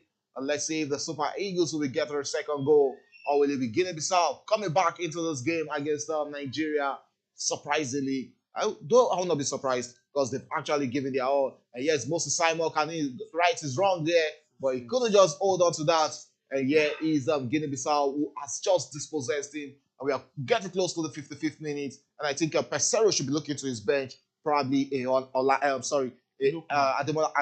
Lukman will actually fare better for the Super Eagles. Honestly, I think Ademola Lukman will most likely do a better job than Moses Simon. I don't know why they keep insisting on this Moses Simon. Honestly, as far as I'm concerned, it's just another. Wow, that was almost a gift to the Guinea-Bissau team from Semi Ajayi. But thankfully to Stanley Wambali, who came to the rescue of the Super Eagles of Nigeria, and the central referee has spotted an infringement against Guinea-Bissau there. It's going to be a free kick for the Super Eagles in the 55th minute of this game. And Semi Ajayi with that shaky moment right there for the Super Eagles. That was almost a gift, just like Thiago Silva gift it at Chelsea. And not just Thiago Silva, who also? Badashi. It's 55th minute gone, 55 minutes gone in that game between Guinea-Bissau and the Super Eagles of Nigeria. Yes, another opportunity for Nigeria to run against Guinea-Bissau. Is Olaino on the ball there and chose to go around against this man there. What will he make out of that? Is Olaino against the Guinea-Bissau defender, would try to push the Nigerian defender straight into the midfield and back into the hands of Calvin Bassey, who goes straight into the hands of Kenneth Omeru, finds Semi Ajayi and back in the hands of Kenneth Omeru, who tries to run straight into the midfield and tries to locate Olaino with that good pass and straight into the hands of Olaino. What will Olaino make out of it? He holds onto the ball and he hangs down there, but the referee gives advantage. And yes, Moses Simon on the ball sends one straight into the box. And yes, the Super Eagles still holding onto the ball, send straight, and the cross there. Should that be it? Wow, we're not that here from Victor Osimhen. But again, that was against the run of play, and that was against the face of goal. It's going to be goal kick up to Guinea-Bissau in the 56th minute of this encounter. Yeah, goal kick to Guinea-Bissau. I think Osimhen could do better with that header. He had enough time to look at where they put it. But that was a good looping header for him. That was a good. He couldn't just put that across the goal. Yeah, you know, he saw the flight of the ball, so he could have maybe put his body in a better position. Wow, he has a chance for Guinea-Bissau, but the Nigerian defenders back defending in numbers. But Guinea-Bissau can still create one chance out of these. And Jaka with that, well saved here by the goalkeeper, Stanley Wambali. What a chance for Guinea-Bissau to equalize in this game. And it's the tormentor-in-chief, Dakar there against the Super Eagles again. And look at it, well-placed ball right there. And that was good vision and quick reaction. Yes, Moses Simon attacking from the Super Eagles of Nigeria sends one straight into the hands of Joe Aribo and back in the hands of Moses Simon, who has a lot of space and beats his man and into the box. But he couldn't hold on to that as a loose possession. And it's going to be goal kick to Guinea-Bissau in the 57th minute of this game. A lot of frustration, emotions growing in that game between Nigeria and Guinea-Bissau. And let's look at some permutation for the round of 16. Should Nigeria finish as the roundup of Group A? they'll be facing off against the roundup of Group C. And Group C has a lot of trouble in that group. Okay, looking at Group C, that group is being headed by Senegal, and second in that group is Guinea, Conakry, and third we have is Cameroon, and fourth Gambia. But Cameroon currently sits third with 1 point, and a victory for Cameroon against the Gambia will take Cameroon to 4 points, which might put them as third finished in this group. So Nigeria will be likely facing off against finish as third. Yes, no, Cameroon are facing the Gambia in their third game. Yes. Should they win, it's 4 points. And Guinea are facing off against Senegal. So it's looking like either Guinea, Cameroon, or Cameroon, one of them will be finishing second in this group. Yeah, and it's not. Here's the second chance for Super Eagles of Nigeria, and with that beat, but a lot of bodies being met here, and it's Guinea-Bissau who has just cleared the line, and the Super Eagles wasting another good chance to go up against Guinea-Bissau. But still the Super Eagles of Nigeria attacking right there with that beautiful chance, and it's Victor Osimhen, and finally the second goal for the Super Eagles of Nigeria. But the referee says offside, and that is the call. And let's see what VAR will be making out of that. And the referee says offside, but waits for VAR decision. And that is the second goal for Victor Osimhen. But we have to wait some minutes and see what VAR will be making out of that. Yeah, I think the first penalty check. Looking at it. Offside. No, it's not offside. That's the first. No, that is first pass coming in. Let's see. This is a goal. The goalkeeper got to it first. There was reaction from the goalkeeper. The first pass. One. Let's see this. No, I don't think this wasn't a penalty. There was no touch on Calvin Bassey there. I don't think that was a penalty. But looking at that goal again, wow! And the referee just chalked that off. And Nigerian celebration has just been cut short. And it's Guinea-Bissau who are back in possession against the Super Eagles of Nigeria. 60 minutes gone. It's still 1-0 in that game. Nigeria leading. It's a narrow lead right now, and they have to do everything possible to get the second goal in that encounter. Game on is the Super Eagles of Nigeria in possession right now. As I send one straight into the midfield, back into the hands of Kenneth Omeru, who finds Calvin Bassey. Calvin Bassey sends a straight one, trying to locate, and got straight into the hands of Olaino. Moses Simon on the ball right there and trying to beat his man there. And he sends one into the cross without breathe, but eluded on the Super Eagles midfielders in that game. As Nigeria with a spirited performance right now for the past 2 minutes, and they hold on to the ball, and that is Bright Osayi on the ball, sends one back into the midfield, and it's Nigeria in possession of the ball. What will they make out of this? Turns around this man, will be held, and the referee spotted an infringement, and it's going to be a free kick to the Super Eagles of Nigeria in that encounter. Yeah. Victor Osimhen still in disbelief that was being chalked out as an offside, but the goalkeeper got to that first. Got to Sime's hand. Oh, his hand. Oh, okay. Then it has to be an handball against the Napoli striker. Still 1-0 in the game between Equatorial Guinea and Cote d'Ivoire. Look at his belief on DJ Drogba's face. He's not believing this. He's not believing that the Ivorians are one goal down against a team like Equatorial Guinea. Yeah, honestly. And let's check the group winners of this group, the team they will be facing. Okay, let's talk about the Super Eagles. Finishing second and facing off against a second place team in Group C. As it stands right now, is Guinea Conakry who are second. Yeah, Guinea, but that would be a fair opponent. Not so bad. But you just have to avoid Cameroon. When it comes to knockout stages, those teams can grow into the tournament. So they are one team like Egypt. When they get into that knockout stages, they know how to marshal their way through. So it's very important. Look at the one they won in 2017. Yeah. They will hardly give it to them from the beginning of the tournament. But as they went in, they grew into that tournament. And there's one rivalry between the Super Eagles of Nigeria and Cameroon. And when it comes to derbies and rivalries, the form is thrown out of the window. So I think it's better if the Super Eagles top this. Okay, if the Super Eagles of Nigeria tops this Group A, they'll be facing off against the third best team across Group C, Group D, and Group E. That means they'll be facing one of the third place team in Group C, D, and E. And let's see who are the teams in Group C. And that is the group that has Cameroon currently sitting third. And we also have in Group D, we have Algeria currently sitting third in that group.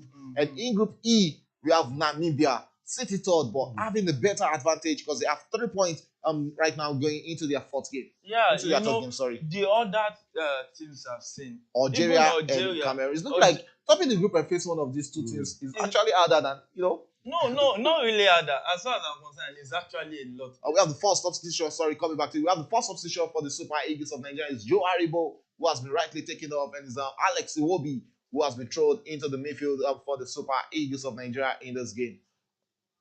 Yeah, good substitution, I think, expectedly.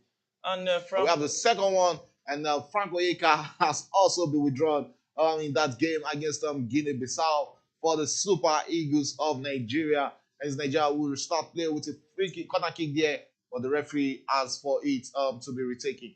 Yeah, he asked for it to be retaken. Yeah, she asked for it to be retaken. And so far, so good. The referee has been on top of the game and doing her duties very well. And it's Simon standing on the corner kick for the Super Eagles of Nigeria. Sends one straight into the box, but easily dispossessed there by the goalkeeper. And it's Guinea-Bissau will be attacking against the Super Eagles of Nigeria. And that was easily cut out there and by Moses Simon, and sends this back into the Super Eagles. And Moses Simon attacking against the Guinea-Bissau defender, finds himself into the box and sends it back straight.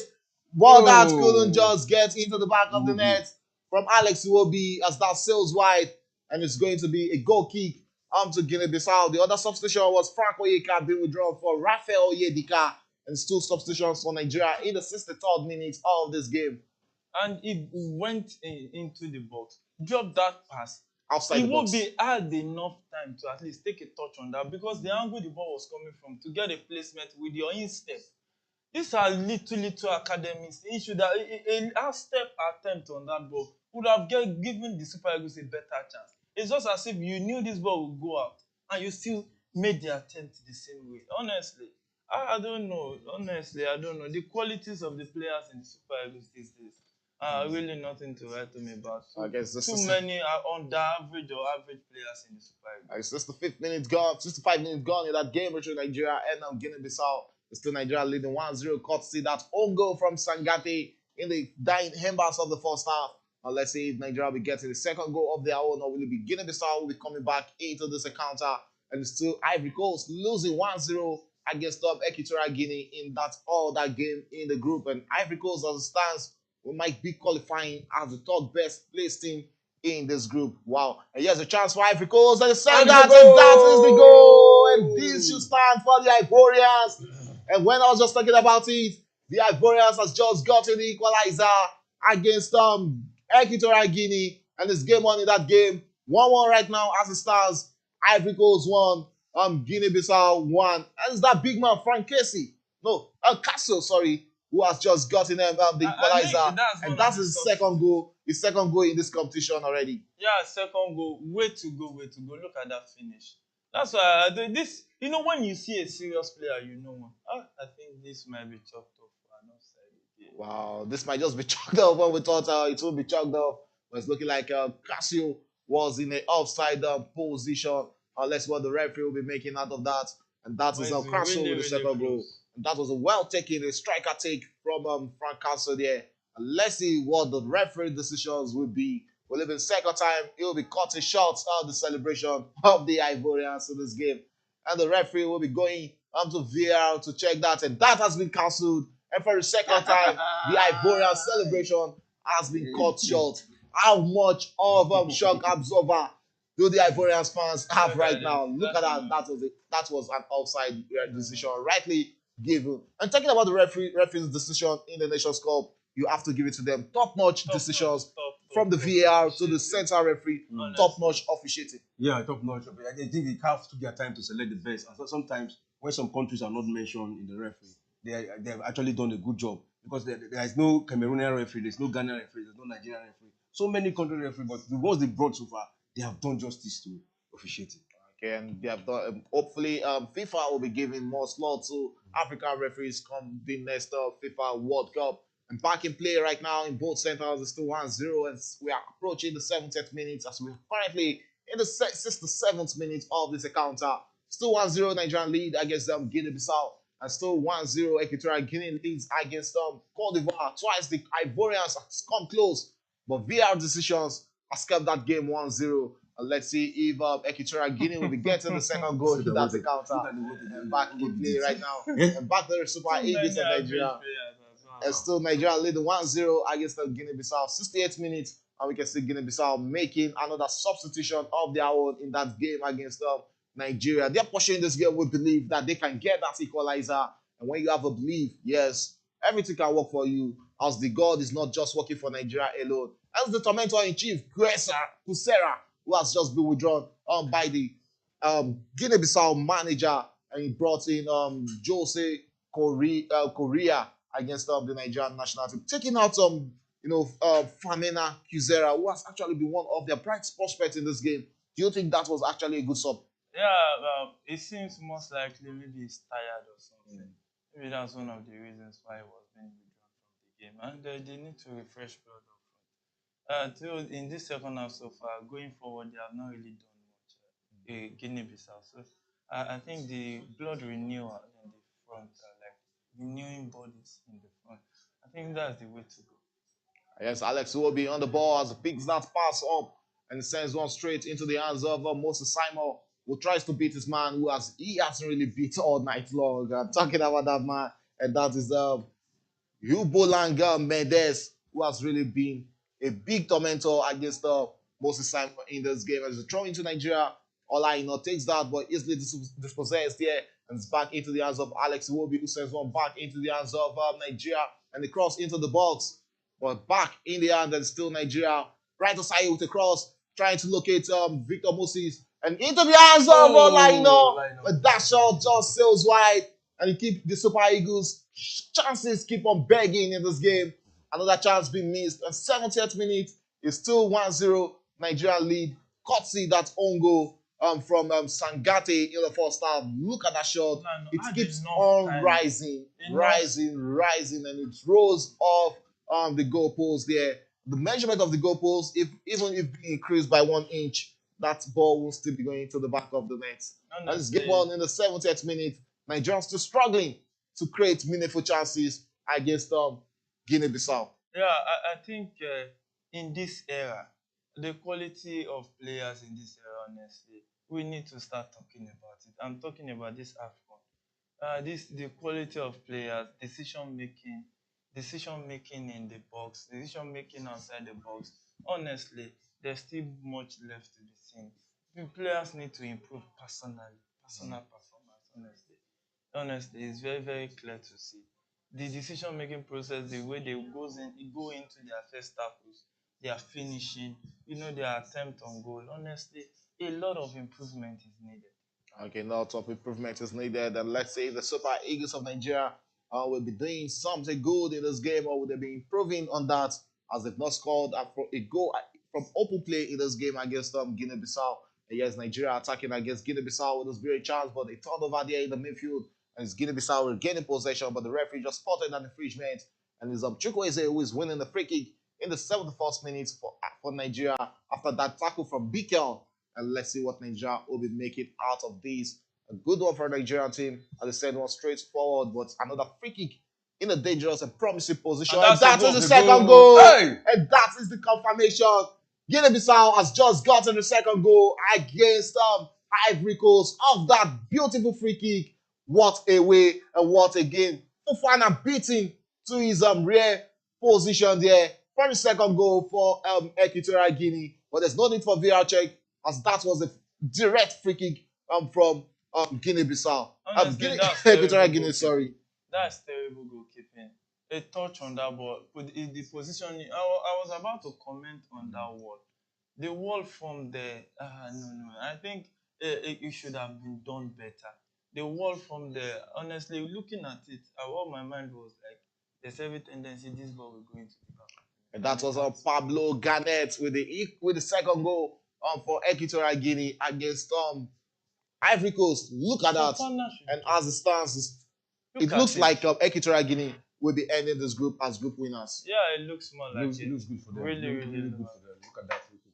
I think this should be the third free kick in there. Yeah, we saw one from Bebe. Yeah. And we saw one from... No, I think it should be the second, if I'm not mistaken.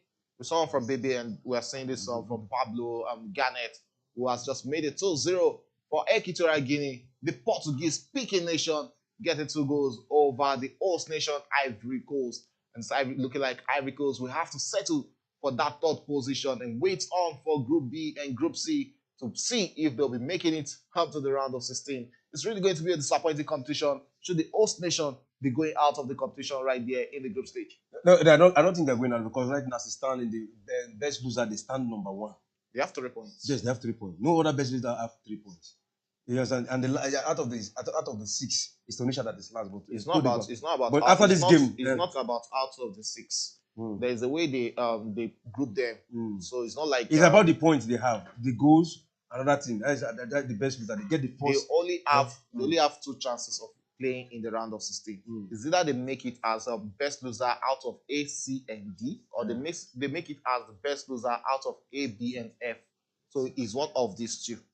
So if they're not making it as better than C and D, and they're not making it better as B and F, the way they want to do it, they get all the best losers, the 3rd, then they calculate their points.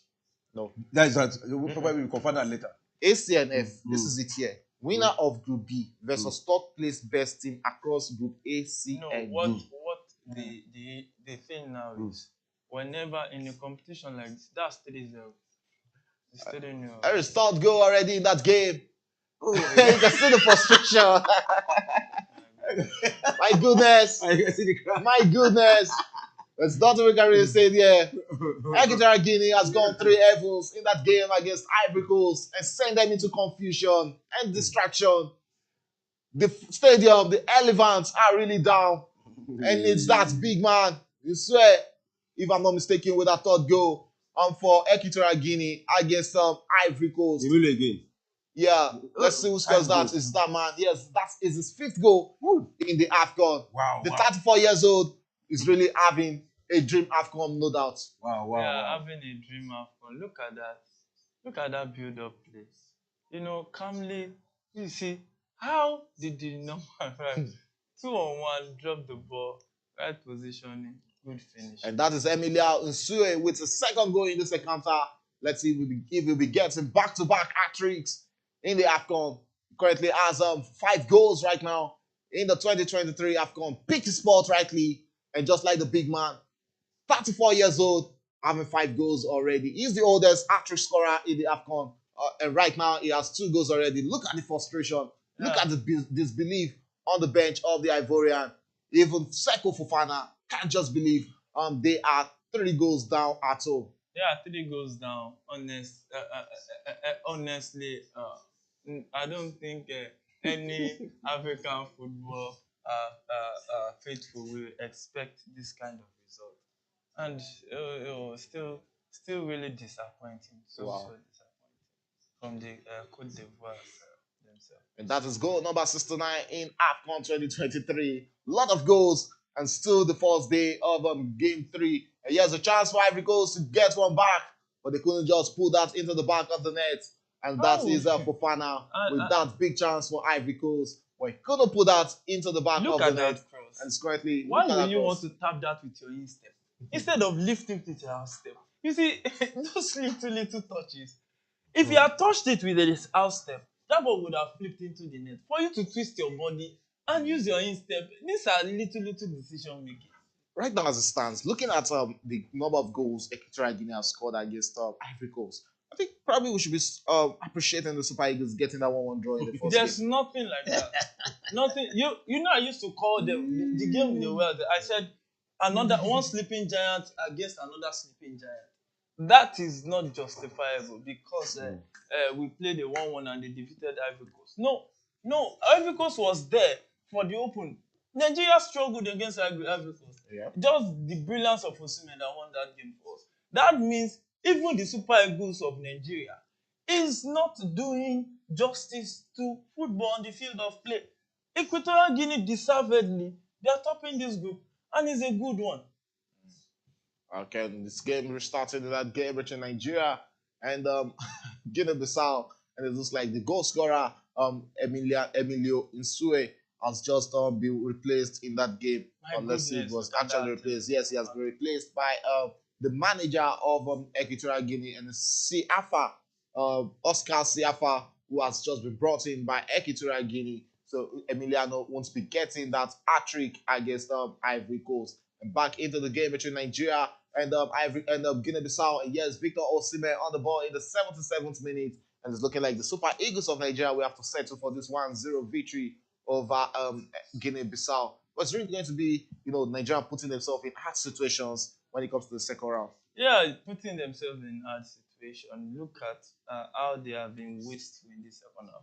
If Nigeria was leading this game 5-0, Nigeria would be top. And line up with the cross and Victor Osimhen, not again. Gonna get that across the face of goal. And that will be going out for a goal kick to Guinea-Bissau, sorry. Look at that. That was a free not for him. A player of the standards should be getting that to the back of the net. Look at that. How is that not sailing straight into the back of the net? It's still Nigeria 1, Equatorial Guinea-Bissau, 0 at the 78th minute of this encounter.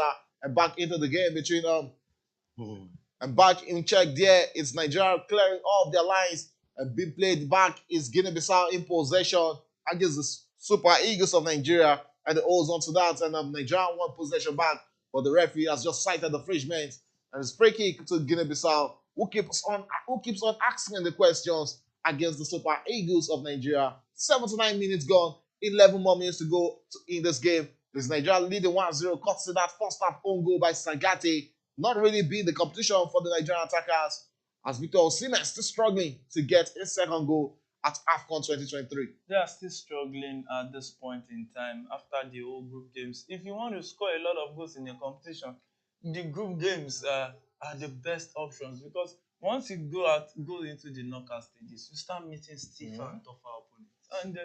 And look at the way he has been missing. And not that he's not having that chances. He's having those chances and he's missing those clear-cut chances. Look at that cleared. What is happening to Osimhen? Honestly, we need to start criticizing. Yes, the Super Eagles of Nigeria preparing 2 substitutions, and this is another man being withdrawn here. And we can see a man who being withdrawn by Guinea-Bissau in this encounter. Chukwueze is being withdrawn for Ademola Lookman in this game. In the 80th minute, Ademola Lookman has 10 more minutes to come into this game for the Super Eagles of Nigeria. Bright Osai has also been withdrawn for Saidu Sanusi, will be coming in for the remaining 10 minutes of this game. So that means Olaino will be returning to his natural right back position, while Saidu slots in as the left back for the remaining 10 minutes of this game. Big 10 minutes to go in this game between the Super Eagles of Nigeria and Guinea-Bissau. And it's Guinea-Bissau who has a free kick. And standing on that in the midfield, let's see what they'll be making out of that. The sends one straight across goal there. And that was almost spilled by the goalkeeper, Stanley Nwabali. But he pushes that to safety, and it's going to be a corner kick to Guinea-Bissau in this encounter. Look at that. And you can see the frustration on the face of Stanley Nwabali. But that was almost flopped by him, because I think he wanted the ball bounced in front of him. But still a good save for the Chippa United goalkeeper. And his look is on course for his second clean sheet in many games for the Super Eagles of Nigeria. It's a cross in there, and that header couldn't just get himself across goal. And it's going to be goal kick to the Super Eagles of Nigeria. What an header there from Nico Gomez for the Guinea-Bissau team. And you ask yourself the questions, what was the Nigerian defenders or the Nigerian players looking out there? But yes, another chance for Equatorial Guinea to get the 4 goals. The 4th goal against Ivory Coast there. Yes, Nigeria with another chance. And what will they make out of this? With this very chance for a second goal for the Super Eagles of Nigeria. And it's Saidu Sanusi with his first involvement. And that's it. Speko still can't get that across the goal. He still can't get that across the goal. And what a chance for the Super Eagles of Nigeria. And the referee has just blown as an offside there against Victor Osimhen. Look at that chance. And that was, if I'm not mistaken, that should be, what's it called? Moses Simon there. But couldn't get that across the face of goal. And I don't know. Even Moses Simon and Chukwueze, I don't know who is worse off. Honestly, it's really, really funny, but funny in a very annoying way. How did the Super Eagles get here? Honestly, this is a shambolic performance. Honestly, a performance that you can't even be angry, because it's even worse than you thought. Honestly. Honestly, Okay, back to the game between Nigeria and Guinea-Bissau. Well, Here's a chance for Guinea-Bissau. and there's a goal! And that is the comeback for the African White Dogs.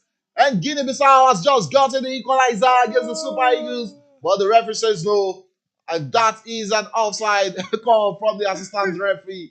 Let's see what VAR will be making out of this decision. We can see the frustration on the face of the fans. Let's see if that was actually an offside. And it looks like no.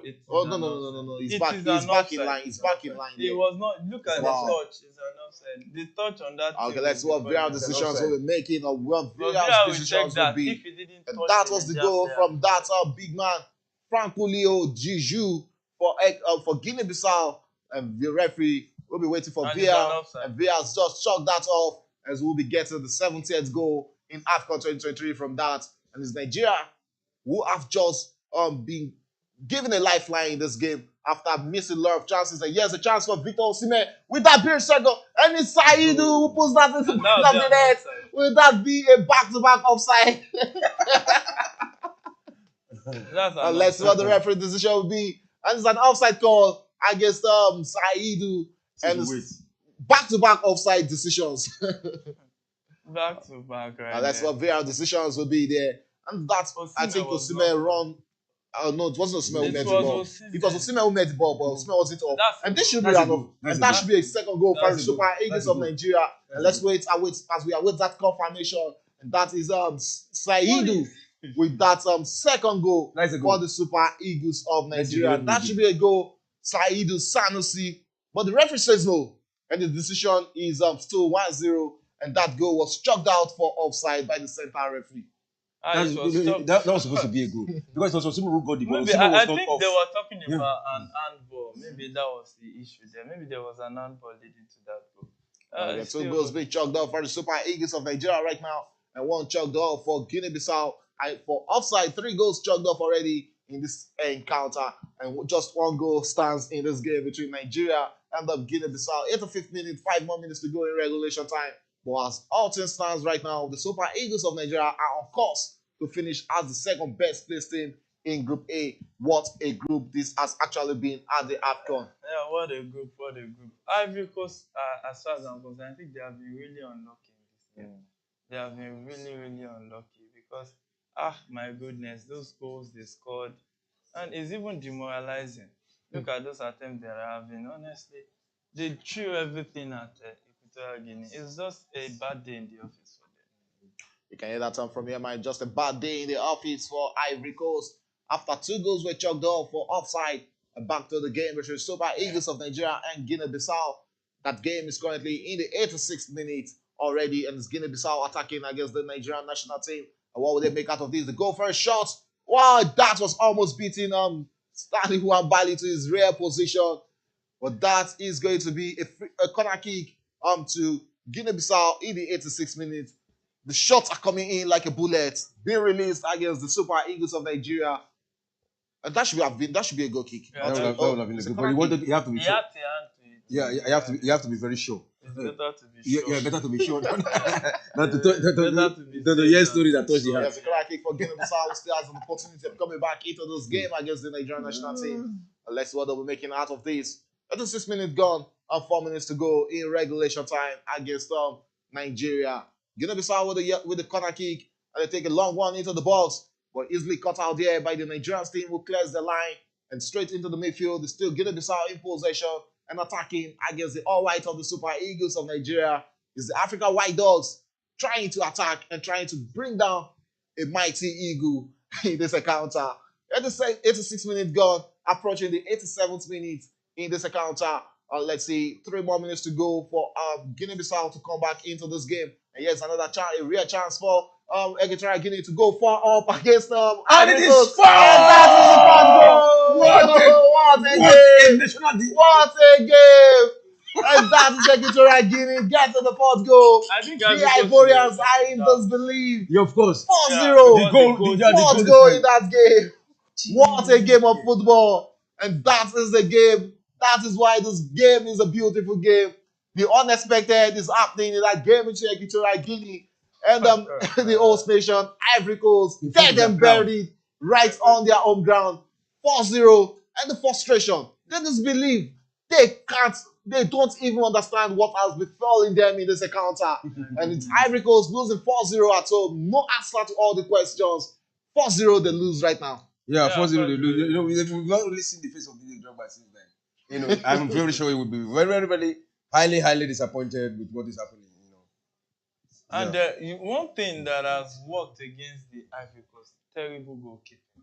How can you spill that in front of the goal? When you want to punch the ball, you want to punch with direction. You have to direct your saves. And I think the goalkeeper too is a culprit. And that is Janika Buhaila with the fourth goal for Equatorial Guinea in this encounter. And what a spirited performance from Equatorial Guinea against the host nation, against all odds, getting the 4-0 victory over Ivory Coast. The disbelief on the face of the players of the Ivorians. They don't know what it eats them. Honestly, I think the coach has a lot of blame in this. How can you just set an all-attacking, knowing that even if you he was coming out for a position, he needs the victory. He needs the victory, yes, but there is still best loser spot up for grabs. You have to consider your plus and minus. You can't just take the bodies in the defense and add them to the attack because you want to score goals. You have to think about your defense. He has a free kick to Guinea-Bissau against the Super Eagles of Nigeria, and it goes straight, but that sails wide of the goalpost of Staliwa Bali, and that will be a goal kick to the Super Eagles of Nigeria. 1 more minute to go in regulation time, and the Super Eagles of Nigeria players will just be praying for this game to end. And straight to the comment section, we have Shegun Tomiwa Olugbodi. This is a very bad day for Ivory Coast. The host nation chopping goal like goats with chop grass. Okay, the Ivory Coast will join the spectators in the stadium seats to watch the rest of the tournament. He also says a goal is not a confidence. A goal is not a confidence to the Super Eagles. It's better they put in more passion, or the opponents get access to score back in this game. Yeah, let's see if they'll be coming back in this game against the Super Eagles of Nigeria. This is the 90th minute, and that is the end of regulation time. Any moment from now, we'll be seeing how much minutes the referee will be adding as additional time. We had 2 VL check, so probably we'll be looking at 5 to 6 minutes additional time by the center referee before this game comes to an end. And all things being equal, Equatorial Guinea is expected to top this group. Yeah, Equatorial Guinea is expected to top this group, and it's still left to be seen. Yeah, okay. And look at that tackle right there, Equatorial Guinea against Ivory Coast. The Ivory Coast players are shouting for a penalty right there. Okay, back to the game between Nigeria and Guinea-Bissau. Is Nigeria back in possession across into the box, but Osimhen was far from that, and it's going to be Guinea-Bissau clearing their lines and some infringement against the Nigeria. Rightly said that 5 minutes. Even when I'm presenting, I still give the right time to be added on. Saidu Sanusi giving that free kick to Guinea-Bissau will be looking to attack against the Super Eagles of Nigeria. It's also a free kick for Ivory Coast to come back into this game, but that it's a body of Equatorial Guinea player. That is a Seafa who got his body on that. Is Cote d'Ivoire taking a quick one and trying to get one out of the 4 goals back in this game. There's still anything can still happen in the game of football. They can come back in additional time to equalize this game against Equatorial Guinea. What they should do now to try to cover up the margin of the goal. If they can get 2 goals now, you know that at least the best loser. I think the coach. The best loser, they can come close to the best loser. But with this margin now, I think it really take them back. So they need to cover up that gap. The gap is too much in their own home, in front of their own crowd. They have been preparing for this Afcon for how many years now? Wow. When they gave them the hosting right, they were celebrating. But apart from the economic, but we expected them to play in the field of play. We expected to see them come out of the group stage. Honestly, I'm disappointed. I know that they will not do well, but 4-0 in their own home, this one is too much. I can hear that from the gaffer. It's a disgraceful result for the Ivorians as the host nations going 4-0 down against Equatorial Guinea right there on home turf. And back to the game between Nigeria and Guinea-Bissau. That game is also in additional time. And this Nigeria still trying to get up the second goal in this game. And we have another comment right there. And it's, okay, we'll be coming back to that. And back in play is Ademola Lookman, who has just given out a throw-in to the Guinea-Bissau team. And it's Guinea-Bissau back in possession. But couldn't hold on to that. It's still going to be a throw-in up to the African White Dogs. And Ivory Coast trying to get consolidation goal in this game and find themselves in the box as Ivory Coast running corners, but that's only going to the back of the net as that's only going off for a goal kick. Very short there from Fofana, but he couldn't time his shots. And Koyate, he couldn't time his shots there. And back in the game between Nigeria and Guinea-Bissau is Ademola Lookman in the box and sends one straight into the box, but easily cut out there by the Guinea-Bissau team. And back in check is the Super Eagles of Nigeria through Semi Ajayi, and it's Nigeria attacking right now. What will they make out of this? Is Olaina on the ball, and what will they make out of it? We crossed into the box, but that eluded all the white bodies in the box. And it's going to be a goal kick. Is that a cross or a clearance? Honestly, it is a shameful thing. It's a shameful thing that a country of around 200 million people cannot get 23-man squad that can play football. It's different when you are playing, but you are not scoring. But this team against Guinea-Bissau, my goodness. Okay, look at what some Nigerians are saying right now. Person build stadium finish. You can't go there and go beat them 4-0. You know, the banter will be on the banter will be on the Ivorians, the host nations. You can still see the cheerful faces of the Nigerian Supporters Club. Win, lose, or draw, they are there supporting the Super Eagles of Nigeria. And we are in the dying embers of this encounter between Nigeria and Guinea-Bissau. It's looking like the Super Eagles of Nigeria will be taking this 1-0 victory. And it's 4th minute of additional time. 1 more minute to go in this game. And it's Nigeria taking a long throw, but easily cut out there by Guinea-Bissau. And Calvin Bassey into the bookings. Got a yellow card, for wasting time. There's a yellow card to the Nigerian, 3rd yellow card for Nigeria in this encounter against Guinea-Bissau. There's another throw in there, and Saidu who's taking that into the hands of Ademola Lookman. Well, he couldn't hold that play, and it's going to be a throw in. That was sent into the 5th heaven, and that's when we're going to the back of the net for the Equatorial Guineans, who are growing in momentum, disrespecting the Ivorians, even with their president right there on the pitch. Losing 4-0. Gasset might just be sacked tomorrow. Yeah. No, we saw Tanzania sack their coach right here at the Afcon. Understandable. So, look at it. I think this is the coach's fault. This 4-0 is the coach. This is the height of it. How do you come and defeat a team right there on their stadium? You know, at 1-0, they were doing this Pumeli started when he introduced that double substitution. When he withdrew the defensive-minded guys for the attacking-minded guys.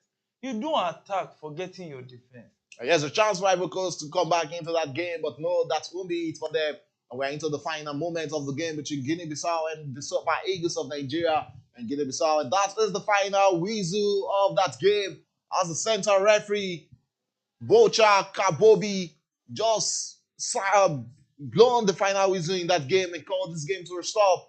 It's the Super Eagles of Nigeria getting the famous victory over Guinea-Bissau. And I'm very sure the Super Eagles of Nigerian players will be hearing the result between Equatorial Guinea and Cote d'Ivoire and asking themselves, how did that happen?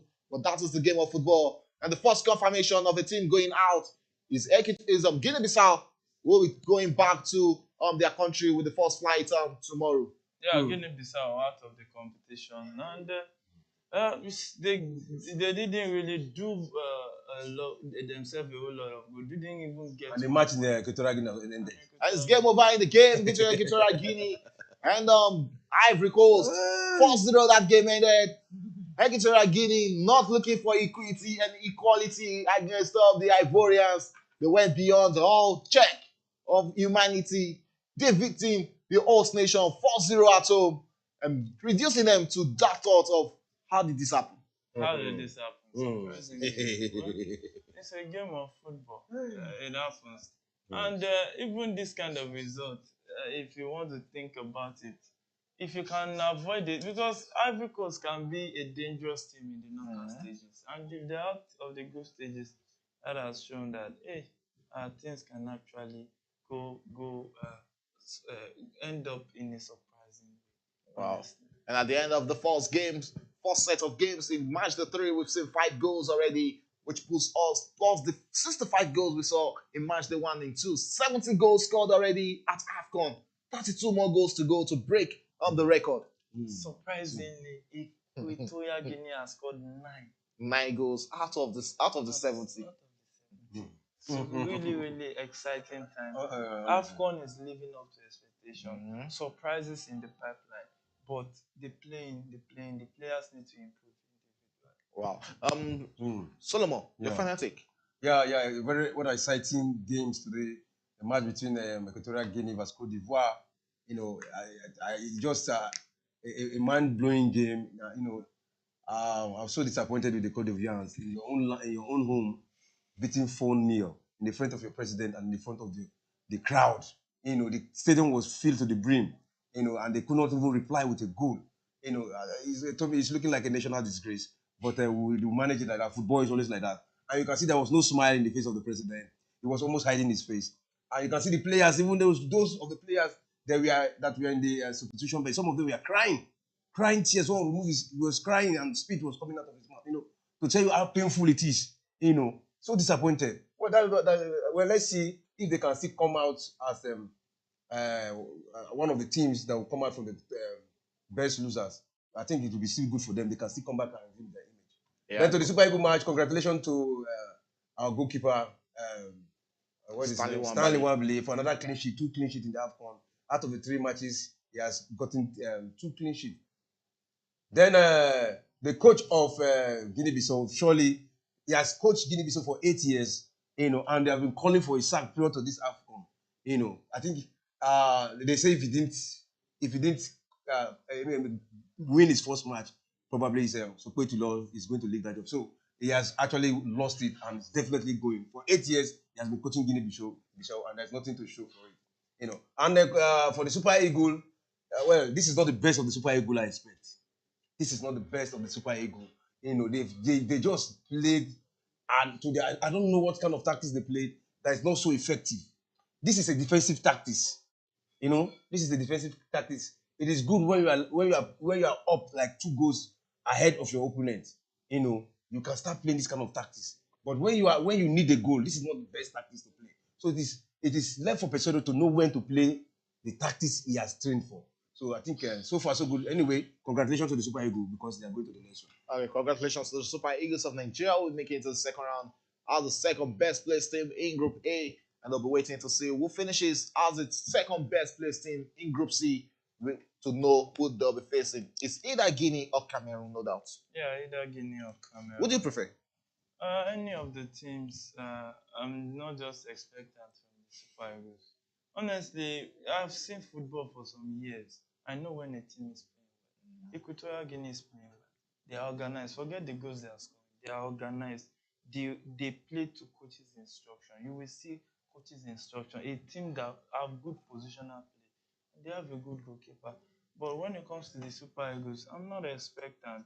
Anything that happens, I take it like that. Because I can't be expecting something that is not audible. You know, it's not. In fact, an average fan can visibly see that, okay, there is an error here. So why will I be expecting much from it? It's just like you seeing something that most likely this thing might not end well, and you still not start exerting faith. Yes, faith is good, but obviously the Super Eagles of Nigeria, they need a lot of improvement to do. They need a better gaffer that is very, very tactically sound.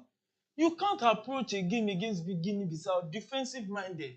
What, has the Super Eagles gone that bad? Is it that bad? Honestly, I'm disappointed. I don't care about the result.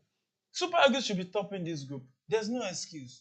As far as You I'm can hear that concerned. from here, Mike. There's no excuse as the disappointing group stage for the Super Eagles of Nigeria. A lot of expectations from the fans is that Nigeria will be topping this Group A. But yeah, they have to just manage the second place position. And straight to the comment section, Anthony Hede.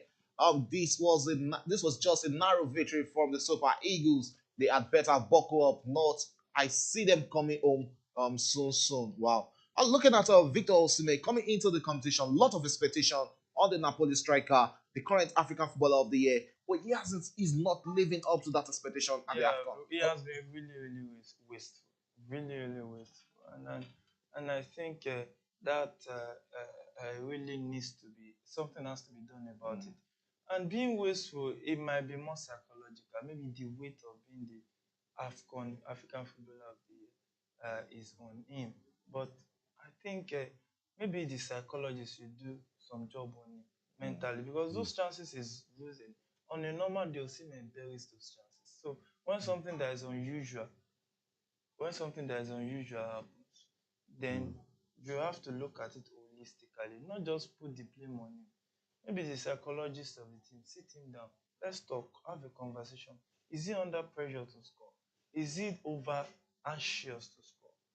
Those are the things that actually can affect Osimhen. But normally, he should have to take the blame for this performance. But at the same time, you need to help him psychologically. Because look at it, his presence actually has been the reason we have been winning games.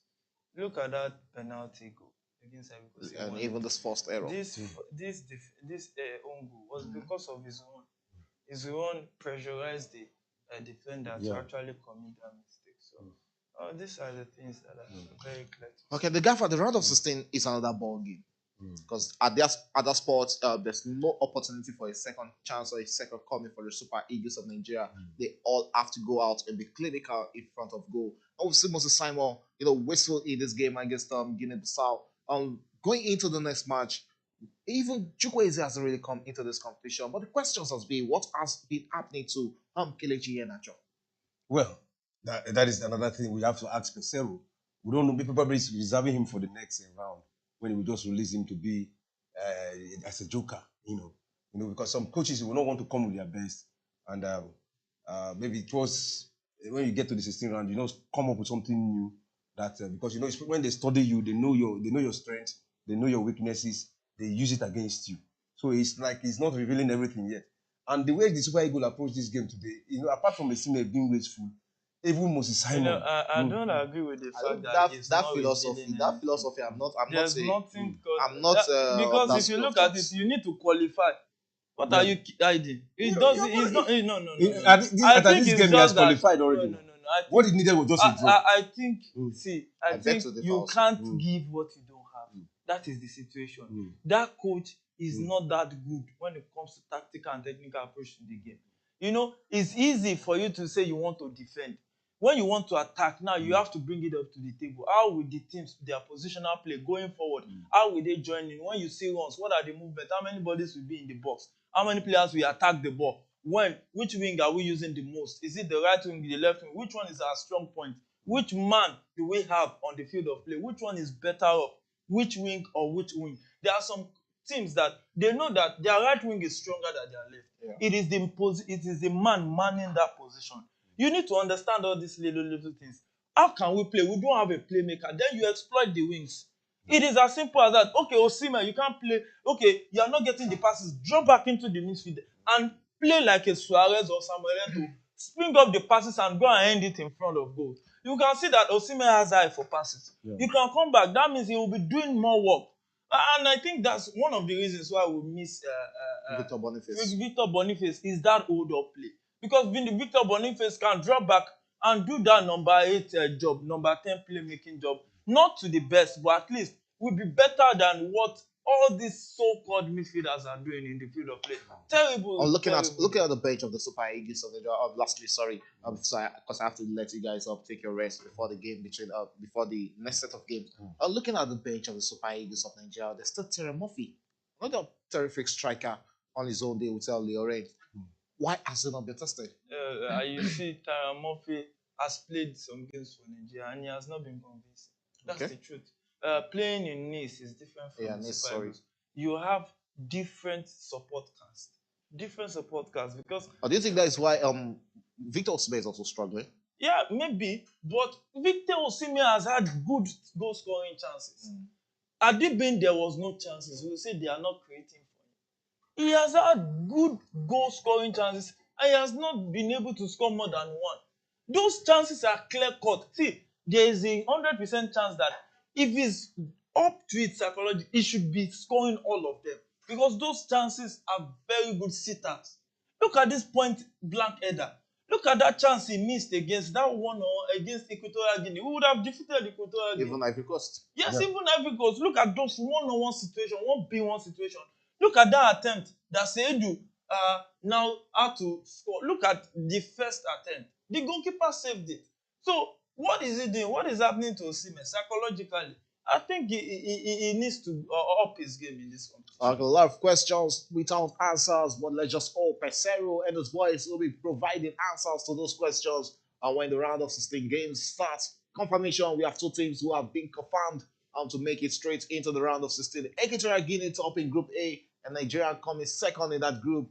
And we'll be awaiting who these teams will be facing in the round of 16. We'll also be having two more confirmation when the Group B fixtures start at 9 p.m. We'll still be in the studio for that game in that Group B, which has Cape Verde against Egypt and Ghana going up against Mozambique.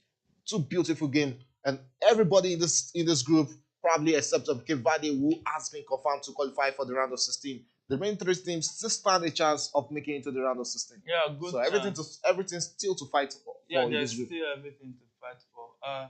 Ghana just needs to win.